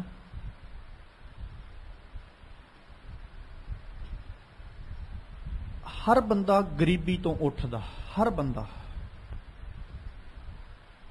ਕੋਈ ਤਾਵਾਂ ਹੀ ਹੈ ਜਿਹਨੂੰ ਵਿਰਾਸਤ ਵਿੱਚ ਅਮੀਰੀ ਮਿਲਦੀ ਹੈ, ਨਹੀਂ, ਹਰ ਬੰਦਾ ਗਰੀਬੀ ਤੋਂ ਉੱਠਦਾ। ਪਰ ਅਕਸਰ ਕੀ ਹੁੰਦਾ, ਗਰੀਬੀ ਤੋਂ ਉੱਠਣ ਵਾਲਾ ਜਦੋਂ ਅਮੀਰੀ ਤੱਕ ਪਹੁੰਚਦਾ ਉਹ ਆਪਣੀ ਗਰੀਬੀ ਭੁੱਲ ਜਾਂਦਾ ਹੈ। ਅਕਸਰ ਆਹੀ ਹੁੰਦਾ ਹੈ, ਉਹਦੇ ਜਿਉਣ ਦਾ ਤਰੀਕਾ ਬਦਲ ਜਾਂਦਾ। ਜ਼ਮੀਨ ਤੋਂ ਉੱਠਿਆ ਆਕਾਸ਼ ਤੱਕ ਪਹੁੰਚਿਆ, ਪਰ ਆਕਾਸ਼ 'ਚ ਪਹੁੰਚ ਕੇ ਭੁੱਲ ਗਿਆ ਜ਼ਮੀਨ ਮੈਨੂੰ ਚਾਹੀਦੀ ਹੈ। ਬੈਠ ਮੈਂ ਆਕਾਸ਼ 'ਚ ਨਹੀਂ ਸਕਦਾ, ਬਹਿਣਾ ਜ਼ਮੀਨ ਤੇ ਹੀ ਆ ਕੇ ਪੈਣਾ। ਜਿਹੜਾ ਬੰਦਾ ਤੇ ਜ਼ਮੀਨ ਤੋਂ ਉੱਠ ਕੇ ਆਕਾਸ਼ 'ਚ ਪਹੁੰਚੇ, ਆਕਾਸ਼ ਵਿੱਚ ਜਾ ਕੇ ਵੀ ਜ਼ਮੀਨ ਨੂੰ ਚੇਤੇ ਰੱਖਦਾ, ਉਹ ਕਦੇ ਵੀ ਮਾਰ ਨਹੀਂ ਜੇ ਖਾਂਦਾ ਕਿਸੇ ਵੀ ਪੱਖ ਤੋਂ। ਤੇ ਜਿਹੜਾ ਆਕਾਸ਼ 'ਚ ਜਾ ਕੇ ਜ਼ਮੀਨ ਭੁੱਲ ਜਾਏ, ਜਿੱਦਣ ਡਿੱਗਣਾ ਪੈਂਦਾ ਉਦਣ ਮੁੱਦੇ ਮੂੰਹ ਹੋ ਕੇ ਡਿੱਗਦਾ। ਇਸ ਲਈ ਕੋਸ਼ਿਸ਼ ਆਪਾਂ ਇਹੀ ਕਰੀਏ, ਸਤਿਗੁਰੂ ਪਾਤਸ਼ਾਹ ਬਖਸ਼ਿਸ਼ ਵਰਤਾਉਣ, ਸਾਰਿਆਂ ਨੂੰ ਆਪ ਰਹਿਮਤ ਕਰਕੇ ਖਜ਼ਾਨੇ ਬਖਸ਼ਿਸ਼ ਕਰਨ।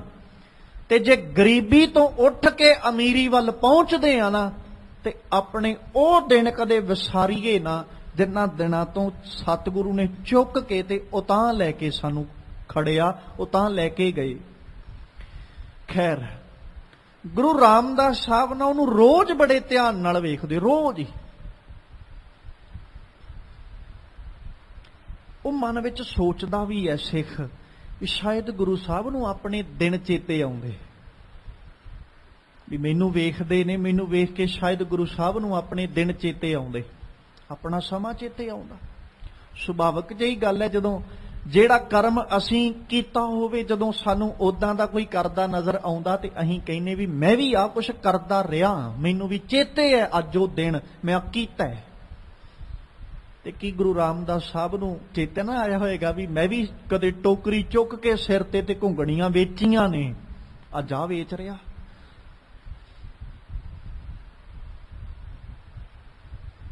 ਉਹ ਸਿੱਖ ਮਨ 'ਚ ਸੋਚਦਾ ਵੀ ਸ਼ਾਇਦ ਗੁਰੂ ਸਾਹਿਬ ਨੂੰ ਦਿਨ ਚੇਤੇ ਆਉਂਦੇ ਆਪਣੇ। ਇੱਕ ਦਿਨ ਨਾ ਮਾਲਕ ਪਾਤਸ਼ਾਹ ਨੇ ਉਹਨੂੰ ਕੋਲੇ ਬੁਲਾ ਕੇ ਕਿਹਾ, ਕਹਿੰਦੇ ਸਿੱਖਾ ਆਪਣੇ ਦੋਵਾਂ ਵਿੱਚ ਗੱਲ ਹੈ, ਤੀਜੇ ਨੂੰ ਨਾ ਦੱਸੀ, ਮੈਨੂੰ ਤੇਰੇ ਕੋਲੋਂ ਕੁਝ ਚਾਹੀਦਾ ਹੈ। ਉਹ ਸਿੱਖ ਬੜਾ ਹੈਰਾਨ ਵੀ ਦੀਨ ਦੁਨੀਆ ਦਾ ਮਾਲਕ, ਗਰੀਬਾਂ ਦੀਆਂ ਝੋਲੀਆਂ ਭਰਨ ਵਾਲਾ, ਆ ਗਰੀਬੜੇ ਜੇ ਕੋਲੋਂ ਮੈਂ ਇਹਨਾਂ ਨੂੰ ਕੀ ਦੇ ਸਕਦਾ, ਵੀ ਇਹਨਾਂ ਨੂੰ ਤੇ ਮੇਰੀ ਕਿਸੇ ਚੀਜ਼ ਦੀ ਲੋੜ ਹੀ ਨਹੀਂ, ਇਹਨਾਂ ਕੋਲੋਂ ਤੇ ਬਾਦਸ਼ਾਹ ਵੀ ਆ ਕੇ ਮੰਗਦੇ, ਮੈਂ ਗਰੀਬ ਜਿਹਾ, ਮੇਰੇ ਕੋਲੋਂ ਸਤਿਗੁਰੂ ਕਹਿ ਰਹੇ ਵੀ ਮੈਨੂੰ ਤੇਰੇ ਕੋਲੋਂ ਜ਼ਰੂਰਤ ਹੈ। ਉਹ ਕਹਿੰਦਾ ਸਤਿਗੁਰੂ ਦੱਸੋ। ਮਾਲਕ ਕਹਿੰਦੇ ਵੀ ਜਿੰਨੀ ਅੱਜ ਘੁੰਗਣੀਆਂ ਵੇਚੀਆਂ ਵੱਟਤ ਹੋਈ ਸਾਨੂੰ ਦੇ ਦੇ, ਚਾਹੀਦੀ ਹੈ ਸਾਨੂੰ। ਉਹ ਸਿੱਖ ਨੇ ਬਿਨਾਂ ਕੋਈ ਵੱਲ ਛਲ ਕੀਤਿਆਂ ਜਿੰਨੀ ਵੱਟਤ ਹੋਈ ਸੀ ਕੱਢੀ, ਜੇਬ 'ਚ ਹੱਥ ਪਾ ਕੇ ਗੁਰੂ ਰਾਮਦਾਸ ਦੀ ਤਲੀ ਤੇ ਰੱਖਤੀ। ਸਤਿਗੁਰੂ ਆਈ ਵੱਟਤ ਜੇ। ਘਰੇ ਆ ਗਿਆ,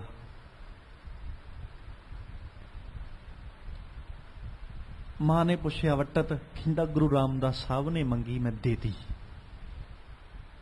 ਮਾਂ ਨੇ ਇਹ ਨਹੀਂ ਕਿਹਾ ਵੀ ਬੜਾ ਮਾੜਾ ਕੀਤਾ, ਮਾਂ ਕਹਿੰਦੀ ਕੋਈ ਗੱਲ ਨਹੀਂ ਪੁੱਤਰਾ। ਦੂਜਾ ਦਿਨ ਆਇਆ, ਘੁੰਗਣੀਆਂ ਹੁਣ ਘੱਟ ਸੀ, ਵੇਚੀਆਂ, ਸ਼ਾਮਾਂ ਪਈਆਂ, ਸਤਿਗੁਰੂ ਫੇਰ ਆ ਗਏ ਵੀ ਸੱਜਣਾ ਵੱਟਤ ਦੇ ਦੇ। ਉਹਨੇ ਫੇਰ ਦੇਤੀ ਮਾਲਕ ਨੇ। ਉਹ ਵੀ ਲਈ ਤੇ ਉਹਨੂੰ ਵੀ ਆਪਣੇ ਕੋਲ ਸੰਭਾਲ ਲਿਆ। ਘਰ ਆ ਕੇ ਮਾਂ ਨੇ ਫੇਰ ਪੁੱਛਿਆ, ਮਾਂ ਨੂੰ ਫੇਰ ਕਹਿਤਾ ਵੀ ਅੱਜ ਉਹ ਵੀ ਗੁਰੂ ਰਾਮਦਾਸ ਸਾਹਿਬ ਨੇ ਲੈ ਲਈ। ਉਹ ਤੀਜੇ ਦਿਨ ਜਿੰਨੀਆਂ ਕਸੀ ਬਣਾ ਕੇ ਦੇਤੀਆਂ, ਉਹ ਫੇਰ ਲੈ ਕੇ ਵੇਚਣ ਗਿਆ। ਉਹ ਵੇਚ ਕੇ ਤੇ ਜਿੰਨੀ ਕੁ ਵੱਟਤ ਹੋਈ ਗੁਰੂ ਰਾਮਦਾਸ ਸਾਹਿਬ ਨੇ ਫੇਰ ਮੰਗ ਲਈ। ਨਾਲ ਇੱਕ ਸਵਾਲ ਰੱਖ ਲਿਆ, ਸਿੱਖਾ ਪਹਿਲੇ ਦਿਨ ਵੱਟਤ ਜ਼ਿਆਦਾ, ਦੂਜੇ ਦਿਨ ਉਦੋਂ ਘਟ ਗਈ, ਤੀਜੇ ਦਿਨ ਉਦੋਂ ਘਟ ਗਈ, ਕਾਰਨ ਕੀ ਹੈ? ਕਹਿੰਦਾ ਵੀ ਮਾਲਕਾ ਪਹਿਲੋਂ ਵੱਟਤ ਸੀ ਜਿੰਨੀ ਕੁ ਵੱਟਤ ਹੋਣੀ, ਨਾਲੇ ਘਰ ਦਾ ਰਾਸ਼ਨ ਲੈ ਜਾਣਾ ਤੇ ਨਾਲੇ ਘੁੰਗਣੀਆਂ ਲੈ ਜਾਣੀਆਂ, ਬਣ ਜਾਣੀਆਂ, ਅਗਲੇ ਦਿਨ ਫੇਰ ਲੈ ਆਉਣੀਆਂ। ਵੱਟਤ ਤਾਂ ਵੱਧ, ਦੂਜੇ ਦਿਨ ਨਹੀਂ ਲੈ ਕੇ ਗਿਆ, ਘੱਟ ਸੀ, ਘੱਟ ਬਣੀਆਂ, ਲੈ ਆਇਆ, ਤੀਜੇ ਦਿਨ ਉਦੋਂ ਘਟ ਗਈ। ਘਰੇ ਆਏ ਨੂੰ ਨਾ ਮਾਂ ਨੇ ਹੁਣ ਪਤਾ ਕੀ ਕਿਹਾ, ਪੁੱਤਰਾ ਜੇ ਕੱਲ ਨੂੰ ਵੀ ਗੁਰੂ ਰਾਮਦਾਸ ਸਾਹਿਬ ਮੰਗਣ ਤੇ ਦੇ ਦੇਣੀ ਹੈ ਵੱਟਤ, ਜੇ ਨਾ ਮੰਗਣਗੇ ਨਾ ਆਪ ਦੇਣ ਚਲਾ ਜਾਈਂ, ਵਾਪਸ ਨਹੀਂ ਲੈ ਕੇ ਆਉਣੀ, ਆਪ ਦੇਣ ਚਲਾ ਜਾਈਂ। ਉਹਨੇ ਉਦਾਂ ਹੀ ਕੀਤਾ, ਅਗਲੇ ਦਿਨ ਵੱਟਤ ਹੋਈ, ਸਤਿਗੁਰੂ ਨਹੀਂ ਆਇਆ, ਅੱਜ ਆਪ ਤੁਰ ਗਿਆ ਵੀ ਮਾਲਕ ਪਾਤਸ਼ਾਹ ਆਹ ਵੱਟਤ ਜੇ ਆ ਮੈਂ ਦੇਣ ਵਾਸਤੇ ਆਇਆ। ਮਾਲਕ ਨੇ ਪਹਿਲੀ ਵੀ ਜਿੰਨੀ ਵੱਟਤ ਸੀ ਉਹ ਵੀ ਉਹਦੀ ਤਲੀ ਤੇ ਰੱਖੀ ਵੀ ਸੱਜਣਾ ਆ ਤੇਰੀ ਪਹਿਲੀ ਵੱਟਤ ਹੈ,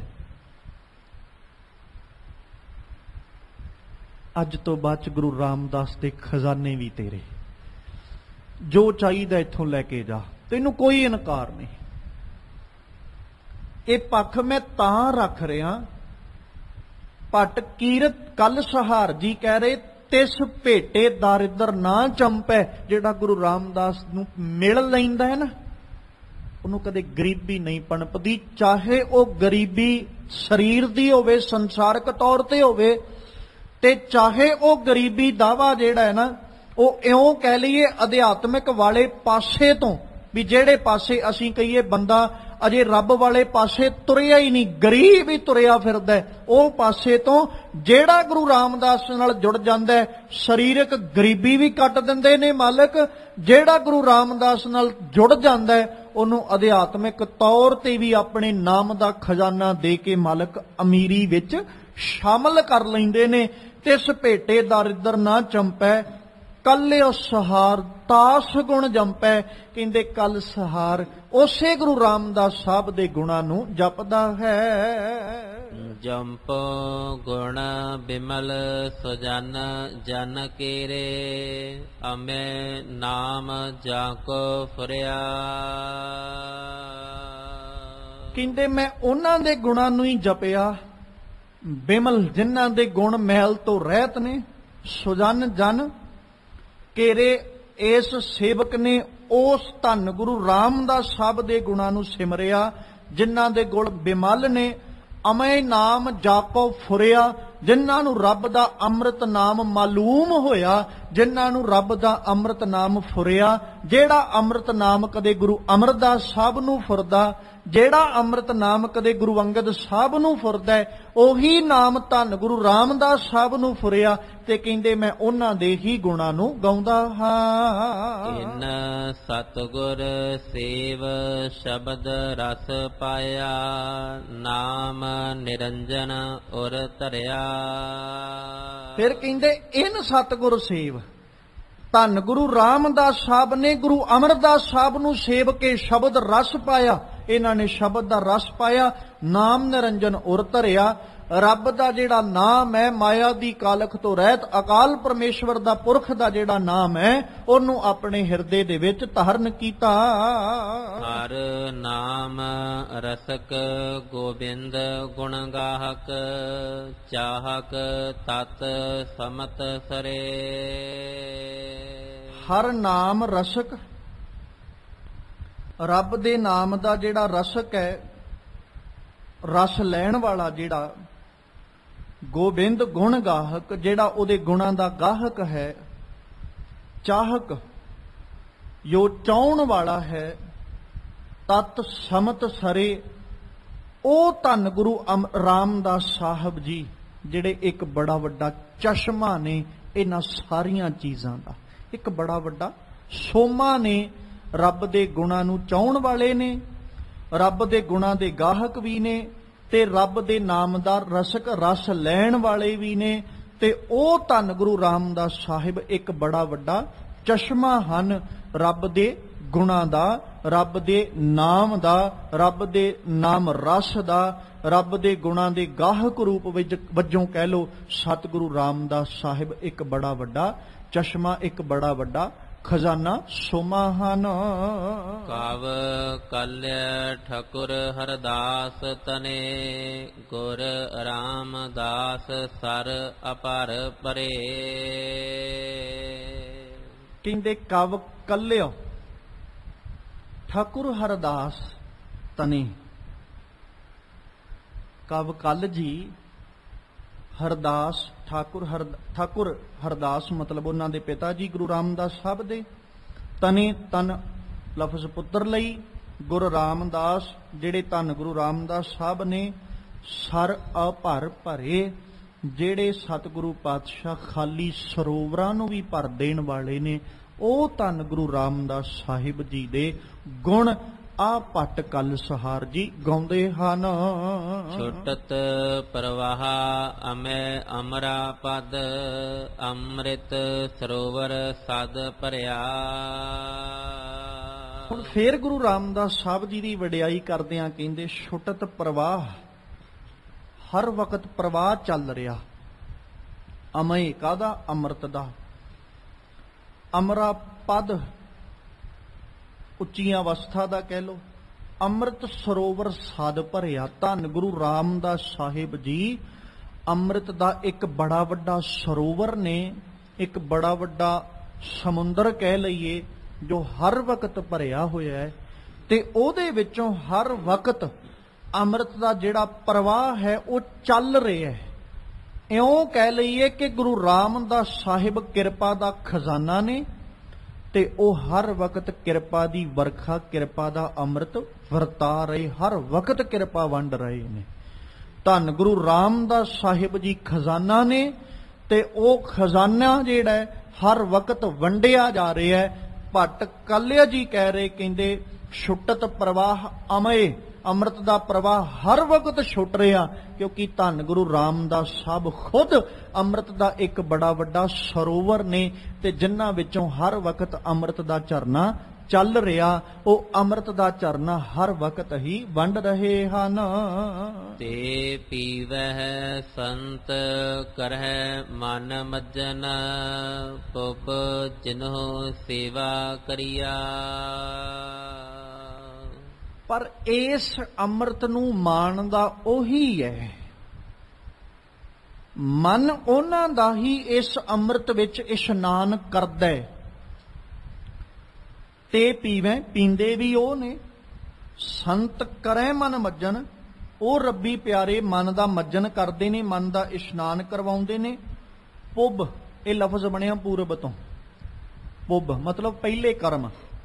ਜਿਨਹੁ ਸੇਵਾ ਕਰੀਆ, ਜਿਨ੍ਹਾਂ ਨੇ ਕਦੇ ਸੇਵਾ ਨੂੰ ਆਪਣੇ ਜੀਵਨ 'ਚ ਕਮਾਇਆ ਹੈ, ਆਪਣੀ ਜ਼ਿੰਦਗੀ 'ਚ ਕਮਾਇਆ ਹੈ, ਉਹੀ ਜੀਵ, ਉਹੀ ਰੱਬੀ ਪਿਆਰਾ ਧੰਨ ਗੁਰੂ ਰਾਮਦਾਸ ਸਾਹਿਬ ਦਾ ਜਿਹੜਾ ਹਰ ਵਕਤ ਅੰਮ੍ਰਿਤ ਦਾ ਚਸ਼ਮਾ ਗੁਰੂ ਰਾਮਦਾਸ ਸਾਹਿਬ ਕੋਲੋਂ ਚੱਲ ਰਿਹਾ ਹੈ, ਉਸ ਅੰਮ੍ਰਿਤ ਦੇ ਚਸ਼ਮੇ ਨੂੰ ਗ੍ਰਹਿਣ ਕਰਦਾ, ਉਹਨੂੰ ਪੀਂਦਾ ਤੇ ਉਹੀ ਆਪਣੇ ਮਨ ਦਾ ਮੱਜਨ ਕਰਵਾਉਂਦਾ, ਮਨ ਦਾ ਇਸ਼ਨਾਨ ਕਰਵਾਉਂਦਾ ਹੈ, ਜਿਨਨੇ ਪਹਿਲੋਂ ਕਿਤੇ ਆਪਣੇ ਜੀਵਨ ਵਿੱਚ ਸੇਵਾ ਨੂੰ ਕਮਾਇਆ ਹੈ।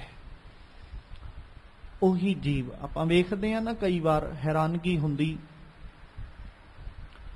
ਅਸੀਂ ਨਾ ਸਿਰਫ ਜਦੋਂ ਫਲ ਮਿਲਣ ਦੀ ਵਾਰੀ ਆਉਂਦੀ ਨਾ ਤੇ ਉਦੋਂ ਵੱਧ ਤੋਂ ਵੱਧ ਅਸੀਂ ਆਪਣੇ ਇੱਕ ਦਿਨ ਦੇ 2 ਦਿਨਾਂ ਦੇ ਕੀਤੇ ਹੋਏ ਕਰਮਾਂ ਨੂੰ ਚੇਤੇ ਰੱਖਦੇ ਵੀ ਸ਼ਾਇਦ ਆਹ ਕਰਮ ਦਾ ਫਲ ਮਿਲ ਰਿਹਾ,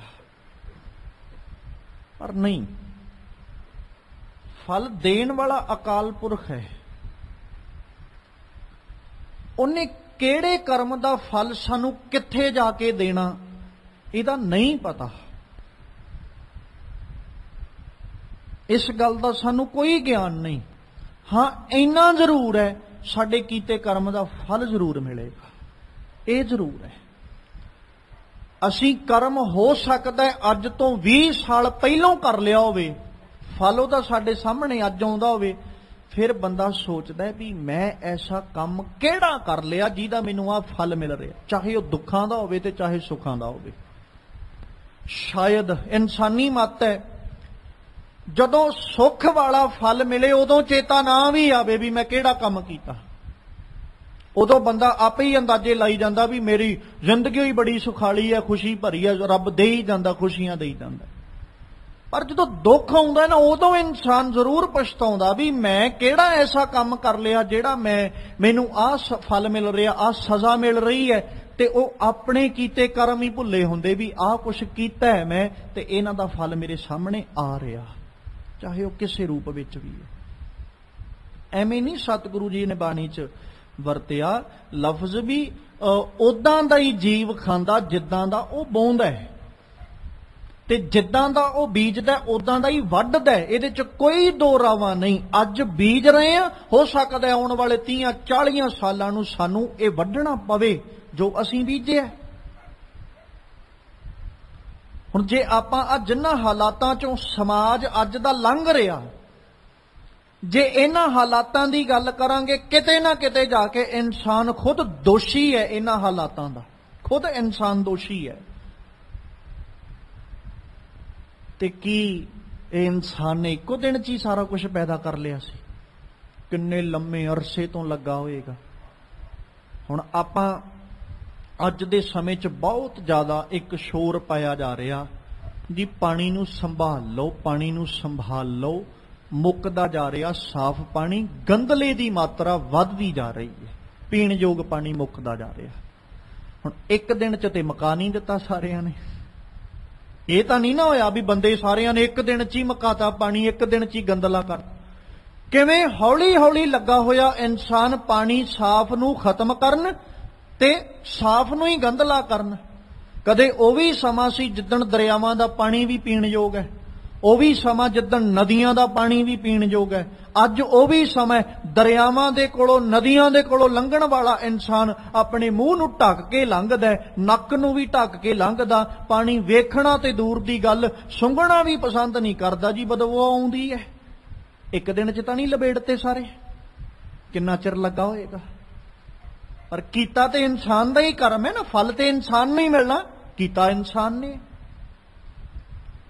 ਬਸ ਇਸੇ ਤਰ੍ਹਾਂ ਸਤਿਗੁਰੂ ਰਾਮਦਾਸ ਸਾਹਿਬ ਦੀ ਵਡਿਆਈ ਕਰਦੇ ਆ। ਭੱਟ ਕੱਲ ਜੀ ਕਹਿੰਦੇ, ਤੇ ਪੀਵੇ ਸੰਤ ਕਰੇ ਮਨ ਮੱਜਣ, ਉਹੀ ਇਸ ਅੰਮ੍ਰਿਤ ਰੂਪੀ ਜਲ ਨੂੰ ਪੀਂਦੇ ਤੇ ਮਨ ਦਾ ਮੱਜਣ ਕਰਦੇ ਨੇ। ਪੁੱਬ ਜਿਨੋਂ ਸੇਵਾ ਕਰੀ ਆ, ਜਿਨ੍ਹਾਂ ਨੇ ਪਹਿਲੋਂ ਕਿਤੇ ਸੇਵਾ ਆਪਣੇ ਜੀਵਨ ਵਿੱਚ ਕਮਾਈ ਹੈ। ਤਿਨ ਭਉ ਨਿਵਾਰ ਅਨਪੈ ਪਦ ਦੀਨਾ, ਸ਼ਬਦ ਮਾਤਰ ਤੇ ਉਧਰ ਤਰੇ। ਤਿੰਨ ਭਉ ਨਿਵਾਰ, ਉਹਨਾਂ ਦਾ ਭਉ ਨਿਵਾਰ ਕੇ, ਡਰ ਖਤਮ ਕਰਕੇ, ਅਨਭੈ ਪਦ ਦੀਨਾ, ਨਿਰਭਉ ਪਦ, ਨਿਡਰਤਾ ਵਾਲੀ ਅਵਸਥਾ ਦੇ ਦਿੱਤੀ। ਕਿਵੇਂ? ਸ਼ਬਦ ਮਾਤਰ ਤੇ ਉਧਰ ਧਰੇ। ਆਪਣਾ ਕੇਵਲ ਇੱਕ ਸ਼ਬਦ ਦੇ ਕੇ ਨਾ ਗੁਰੂ ਰਾਮਦਾਸ ਸਾਹਿਬ ਨੇ, ਸ਼ਬਦ ਤੋਂ ਭਾਵ ਸਿੱਖਿਆ, ਕਿਉਂਕਿ ਸਿੱਖਿਆ ਇੱਕ ਸ਼ਬਦ ਵਿੱਚ ਹੀ ਬਹੁਤ ਹੈ। ਜੇ ਸਿੱਖਣਾ ਹੈ ਨਾ ਤੇ ਇੱਕ ਸ਼ਬਦ ਵੀ ਬਹੁਤ ਹੈ। ਜੇ ਨਹੀਂ ਸਿੱਖਣਾ ਤੇ ਭਾਵੇਂ ਅਸੀਂ ਜਿੰਨੇ ਮਰਜ਼ੀ ਗ੍ਰੰਥ ਵੀ ਪੜ੍ਹ ਲਈਏ, ਨਹੀਂ ਸਿੱਖਣਾ। ਜਿਵੇਂ ਇੱਕ ਸ਼ਬਦ ਆਪਾਂ ਵਰਤ ਸਕਦੇ ਹਾਂ, ਬੱਚਿਆਂ ਨੂੰ ਸਮਝਾਉਣ ਲਈ ਅਸੀਂ ਵਰਤਦੇ ਹਾਂ ਕਿ ਪੁੱਤ ਮਾੜੀ ਸੰਗਤ ਤੋਂ ਦੂਰ ਰਿਹਾ ਕਰ। ਇੱਕ ਲਾਈਨ ਹੀ ਹੈ। ਹੁਣ ਜੇ ਤੇ ਉਹਨੇ ਸਮਝਣਾ ਹੋਇਆ, ਉਹਨੇ ਇੰਨੇ 'ਚ ਵੀ ਸਮਝ ਜਾਣਾ ਵੀ ਮਾੜੀ ਸੰਗਤ ਨਹੀਂ ਕਰਨੀ। ਤੇ ਹੁਣ ਇੱਕ ਬੱਚੇ ਨੂੰ ਸਮਝਾਉਣ ਲੱਗਿਆਂ ਅਸੀਂ ਉੱਥੇ ਢੇਰ ਲਾ ਦਈਏ ਐਗਜ਼ਾਮਪਲਸ ਦਾ, ਉਦਾਹਰਨਾਂ ਦਾ, ਵੀ ਆਹ ਵੀ ਮਾੜੀ ਸੰਗਤ ਕਰਨ ਵਾਲਾ ਸੀ, ਆਹ ਵੀ ਮਾੜੀ ਸੰਗਤ ਕਰਨ ਵਾਲਾ, ਇਹਨੂੰ ਆਹ ਫਲ ਮਿਲਿਆ, ਇਹਨੂੰ ਆਹ ਫਲ ਮਿਲਿਆ। ਅਖੀਰ ਜਾ ਕੇ ਕਹਿਣਾ ਅਸੀਂ ਫੇਰ ਉਹੀ ਆ ਵੀ ਪੁੱਤਰਾ ਤੂੰ ਮਾੜੀ ਸੰਗਤ ਨਾ ਕਰੀ। ਜੇ ਉਹਨੇ ਸਮਝਣਾ ਸੀ ਤੇ ਪਹਿਲੀ ਪੰਕਤੀ 'ਚ ਹੀ ਸਮਝ ਜਾਂਦਾ ਵੀ ਮਾੜੀ ਸੰਗਤ ਨਹੀਂ ਕਰਨੀ। ਹੁਣ ਜੇ ਉਹਨੇ ਨਹੀਂ ਸਮਝਣਾ ਤੇ ਅਸੀਂ ਜਿੰਨਾ ਮਰਜ਼ੀ ਸਮਝਾ ਲਈਏ, ਉਹਨੇ ਫਿਰ ਉਸੇ ਪਾਸੇ ਹੀ ਜਾਣਾ। ਭਾਈ ਸੱਜਣ ਨੂੰ ਸਮਝਾਉਣ ਲੱਗਿਆਂ ਗੁਰੂ ਨਾਨਕ ਸਾਹਿਬ ਨੇ ਕੋਈ ਬਹੁਤਾ ਵੱਡਾ ਖਜ਼ਾਨਾ ਨਹੀਂ ਸੀ ਦਿੱਤਾ, ਇੱਕੋ ਸ਼ਬਦ ਦਿੱਤਾ ਸੀ, ਸੱਜਣ ਸਮਝ ਗਿਆ। ਨੂੰ ਪਤਾ ਲੱਗ ਗਿਆ ਵੀ ਜੋ ਮੈਂ ਕਰ ਰਿਹਾ ਠੀਕ ਨਹੀਂ ਹੈ, ਤੇ ਜੋ ਗੁਰੂ ਸਾਹਿਬ ਦੱਸ ਰਹੇ ਨੇ ਸੱਚ ਹੈ, ਇਹ ਤੋਂ ਝੂਠ ਨਹੀਂ ਕੁਛ। ਅਗਲਾ ਮੰਨ ਗਿਆ, ਮੰਨ ਕੇ ਅਗਲੇ ਨੇ ਪਛਤਾਵਾ ਵੀ ਕਰ ਲਿਆ, ਅਗਲਾ ਗੁਰੂ ਅੱਗੇ ਨਿਵ ਗਿਆ। ਸਤਿਗੁਰੂ ਨੇ ਇੱਕੋ ਸ਼ਬਦ ਨਾਲ ਉਧਾਰ ਕਰਤਾ। ਤੇ ਅੱਜ ਸੋਚਣ ਵਾਲੀ ਗੱਲ ਹੈ, ਸਾਡੇ ਕੋਲ 1430 ਅੰਗ ਨੇ, ਅਸੀਂ ਪੜ੍ਹੇ ਵੀ ਬਹੁਤ, ਸਹਿਜ ਪਾਠ ਵੀ ਕੀਤੇ, ਅਖੰਡ ਪਾਠ ਸਾਹਿਬ ਵੀ ਕੀਤੇ, ਅਖੰਡ ਪਾਠ ਸਾਹਿਬ ਕਰਾਏ ਵੀ ਬਹੁਤ, ਜੀਵਨ ਸਾਡਾ ਫੇਰ ਉੱਥੇ ਕੀ ਖੜੋਤਾ ਹੈ ਕਿ ਅਸੀਂ ਕਹਿ ਸਕਦੇ ਹਾਂ ਵੀ ਸਤਿਗੁਰੂ ਰਾਮਦਾਸ ਪਾਤਸ਼ਾਹ ਜੀ ਜਾਂ ਧੰਨ ਗੁਰੂ ਨਾਨਕ ਸਾਹਿਬ ਜੀ, ਅਸੀਂ ਤੁਹਾਡੀ ਬਾਣੀ ਪੜ੍ਹ ਕੇ ਨਾ ਆਪਣੇ ਜੀਵਨ ਨੂੰ ਬਦਲ ਨਹੀਂ ਸਕੇ, ਤੁਹਾਡੇ ਸ਼ਬਦ ਵਿੱਚ ਬਲ ਨਹੀਂ ਰਿਹਾ। ਕਹਿ ਸਕਦੇ ਹਾਂ ਗੁਰੂ ਦੇ ਸ਼ਬਦ ਵਿੱਚ ਬਲ ਅੱਜ ਵੀ ਓਨਾ ਹੀ ਹੈ। ਸੱਜਣਾ ਬਸ ਤੇਰੇ ਮਨ ਦੀ ਅਵਸਥਾ ਉਹ ਨਹੀਂ ਰਹੀ ਜਿਹੜੀ ਅਵਸਥਾ 'ਚ ਬਹਿ ਕੇ ਕਦੇ ਭਾਈ ਸੱਜਣ ਸੁਣਦਾ ਹੈ। ਬਸ ਆਹੀ ਕਾਰਨ ਹੈ। ਤਿੰਨ ਭਉ ਨਿਵਾਰ ਅਨ ਭੈ ਪਦ ਦੀਨਾ, ਸ਼ਬਦ ਮਾਤਰ ਤੇ ਉਧਾਰ ਧਰੇ। ਇੱਕ ਸ਼ਬਦ ਦੇ ਨਾਲ ਗੁਰੂ ਰਾਮਦਾਸ ਸਾਹਿਬ ਨੇ ਉਹਨਾਂ ਦਾ ਉਧਾਰ ਕਰ ਦਿੱਤਾ। ਕਵ ਕਲਿ ਠਕੁਰ ਹਰਦਾਸ ਤਨੇ, ਗੁਰ ਰਾਮਦਾਸ ਸਰ ਅਪਰ ਪਰੇ। ਤੇ ਕਵੀ ਕਾਲਿਆ ਸਹਾਰ ਠਾਕੁਰ ਹਰਦਾਸ ਜੀ ਦੇ ਪੁੱਤਰ ਧੰਨ ਗੁਰੂ ਰਾਮਦਾਸ ਸਾਹਿਬ ਜੀ ਉਹਨਾਂ ਦੇ ਗੁਣਾਂ ਨੂੰ ਗਾਉਂਦਾ ਹੈ, ਉਹਨਾਂ ਦੀ ਵਡਿਆਈ ਕਰਦਾ ਹੈ। ਧੰਨ ਗੁਰੂ ਰਾਮਦਾਸ ਸਾਹਿਬ ਖਾਲੀ ਸਰੋਵਰਾਂ ਨੂੰ ਵੀ ਭਰ ਦੇਣ ਵਾਲੇ ਨੇ। ਭਰੇ ਹੋਏ ਸਰੋਵਰਾਂ ਨੂੰ ਹੋਰ ਭਰਦੇ, ਤੇ ਜੇ ਕੋਈ ਖਾਲੀ ਚੱਲ ਕੇ ਆ ਜਾਏ ਸਤਿਗੁਰੂ ਉਹਨੂੰ ਵੀ ਭਰ ਦਿੰਦੇ ਨੇ। ਇਸ ਤਰੀਕੇ ਅੱਜ ਇਹਨਾਂ ਬਚਨਾਂ ਦੇ ਰਾਹੀਂ ਭੱਟ ਕਲ ਸਹਾਰ ਜੀ ਗੁਰੂ ਰਾਮਦਾਸ ਸਾਹਿਬ ਦੀ ਸ਼ੋਭਾ ਗਾਉਂਦੇ, ਵਡਿਆਈ ਕਰਦੇ।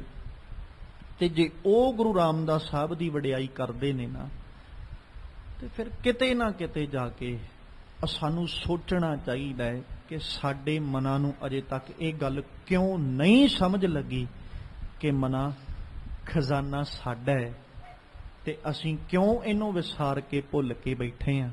ਮਨਾ ਜੇ ਉਹ ਸਨਾਤਨ ਧਰਮ ਚੋਂ ਆ ਕੇ ਖਜ਼ਾਨੇ ਦੀ ਪਛਾਣ ਕਰ ਸਕਦੇ ਨੇ, ਉਹਨਾਂ ਨੂੰ ਸਮਝ ਲੱਗ ਸਕਦੀ ਹੈ, ਤੇ ਤੂੰ ਤੇ ਵਿਰਾਸਤ ਵਿਰਸਾ ਤੇਰਾ, ਤੇਰੀ ਵਿਰਾਸਤ ਹੈ, ਤੇ ਤੂੰ ਕਿਉਂ ਅਣਜਾਣ ਬਣ ਕੇ ਭੁੱਲ ਕੇ ਬੈਠਾ ਹੈ। ਤੇ ਕੋਸ਼ਿਸ਼ ਕਰੀਏ ਮਨਾਂ ਨੂੰ ਸਮਝਾ ਸਕੀਏ। ਐਸੇ ਗੁਰ ਕੋ ਬਲ ਬਲ ਜਾਈਐ, ਐਸੇ ਗੁਰ ਕੋ ਬਲ ਬਲ ਜਾਈਐ, ਗੁਰ ਕੋ ਬਲ ਬਲ ਜਾਈਐ, ਐਸੇ ਗੁਰ ਕੋ ਬਲ ਬਲ ਜਾਈਐ।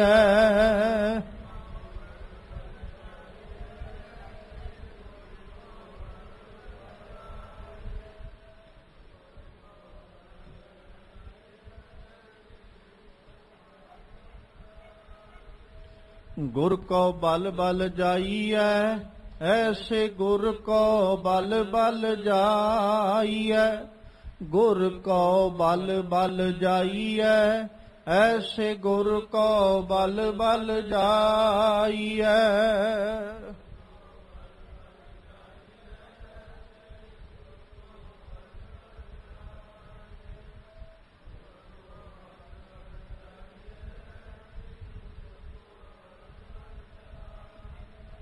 आप मुकत मोहि तारै, आप मुकत मोहि तारै,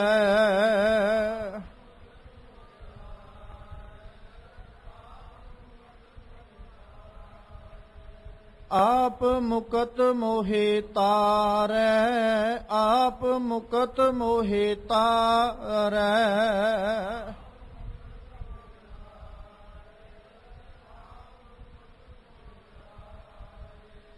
गुर को बल बल जाइए, ऐसे गुर को बल बल जाइए, गुर को बल बल जाइए, ऐसे गुर को बल बल जाइए।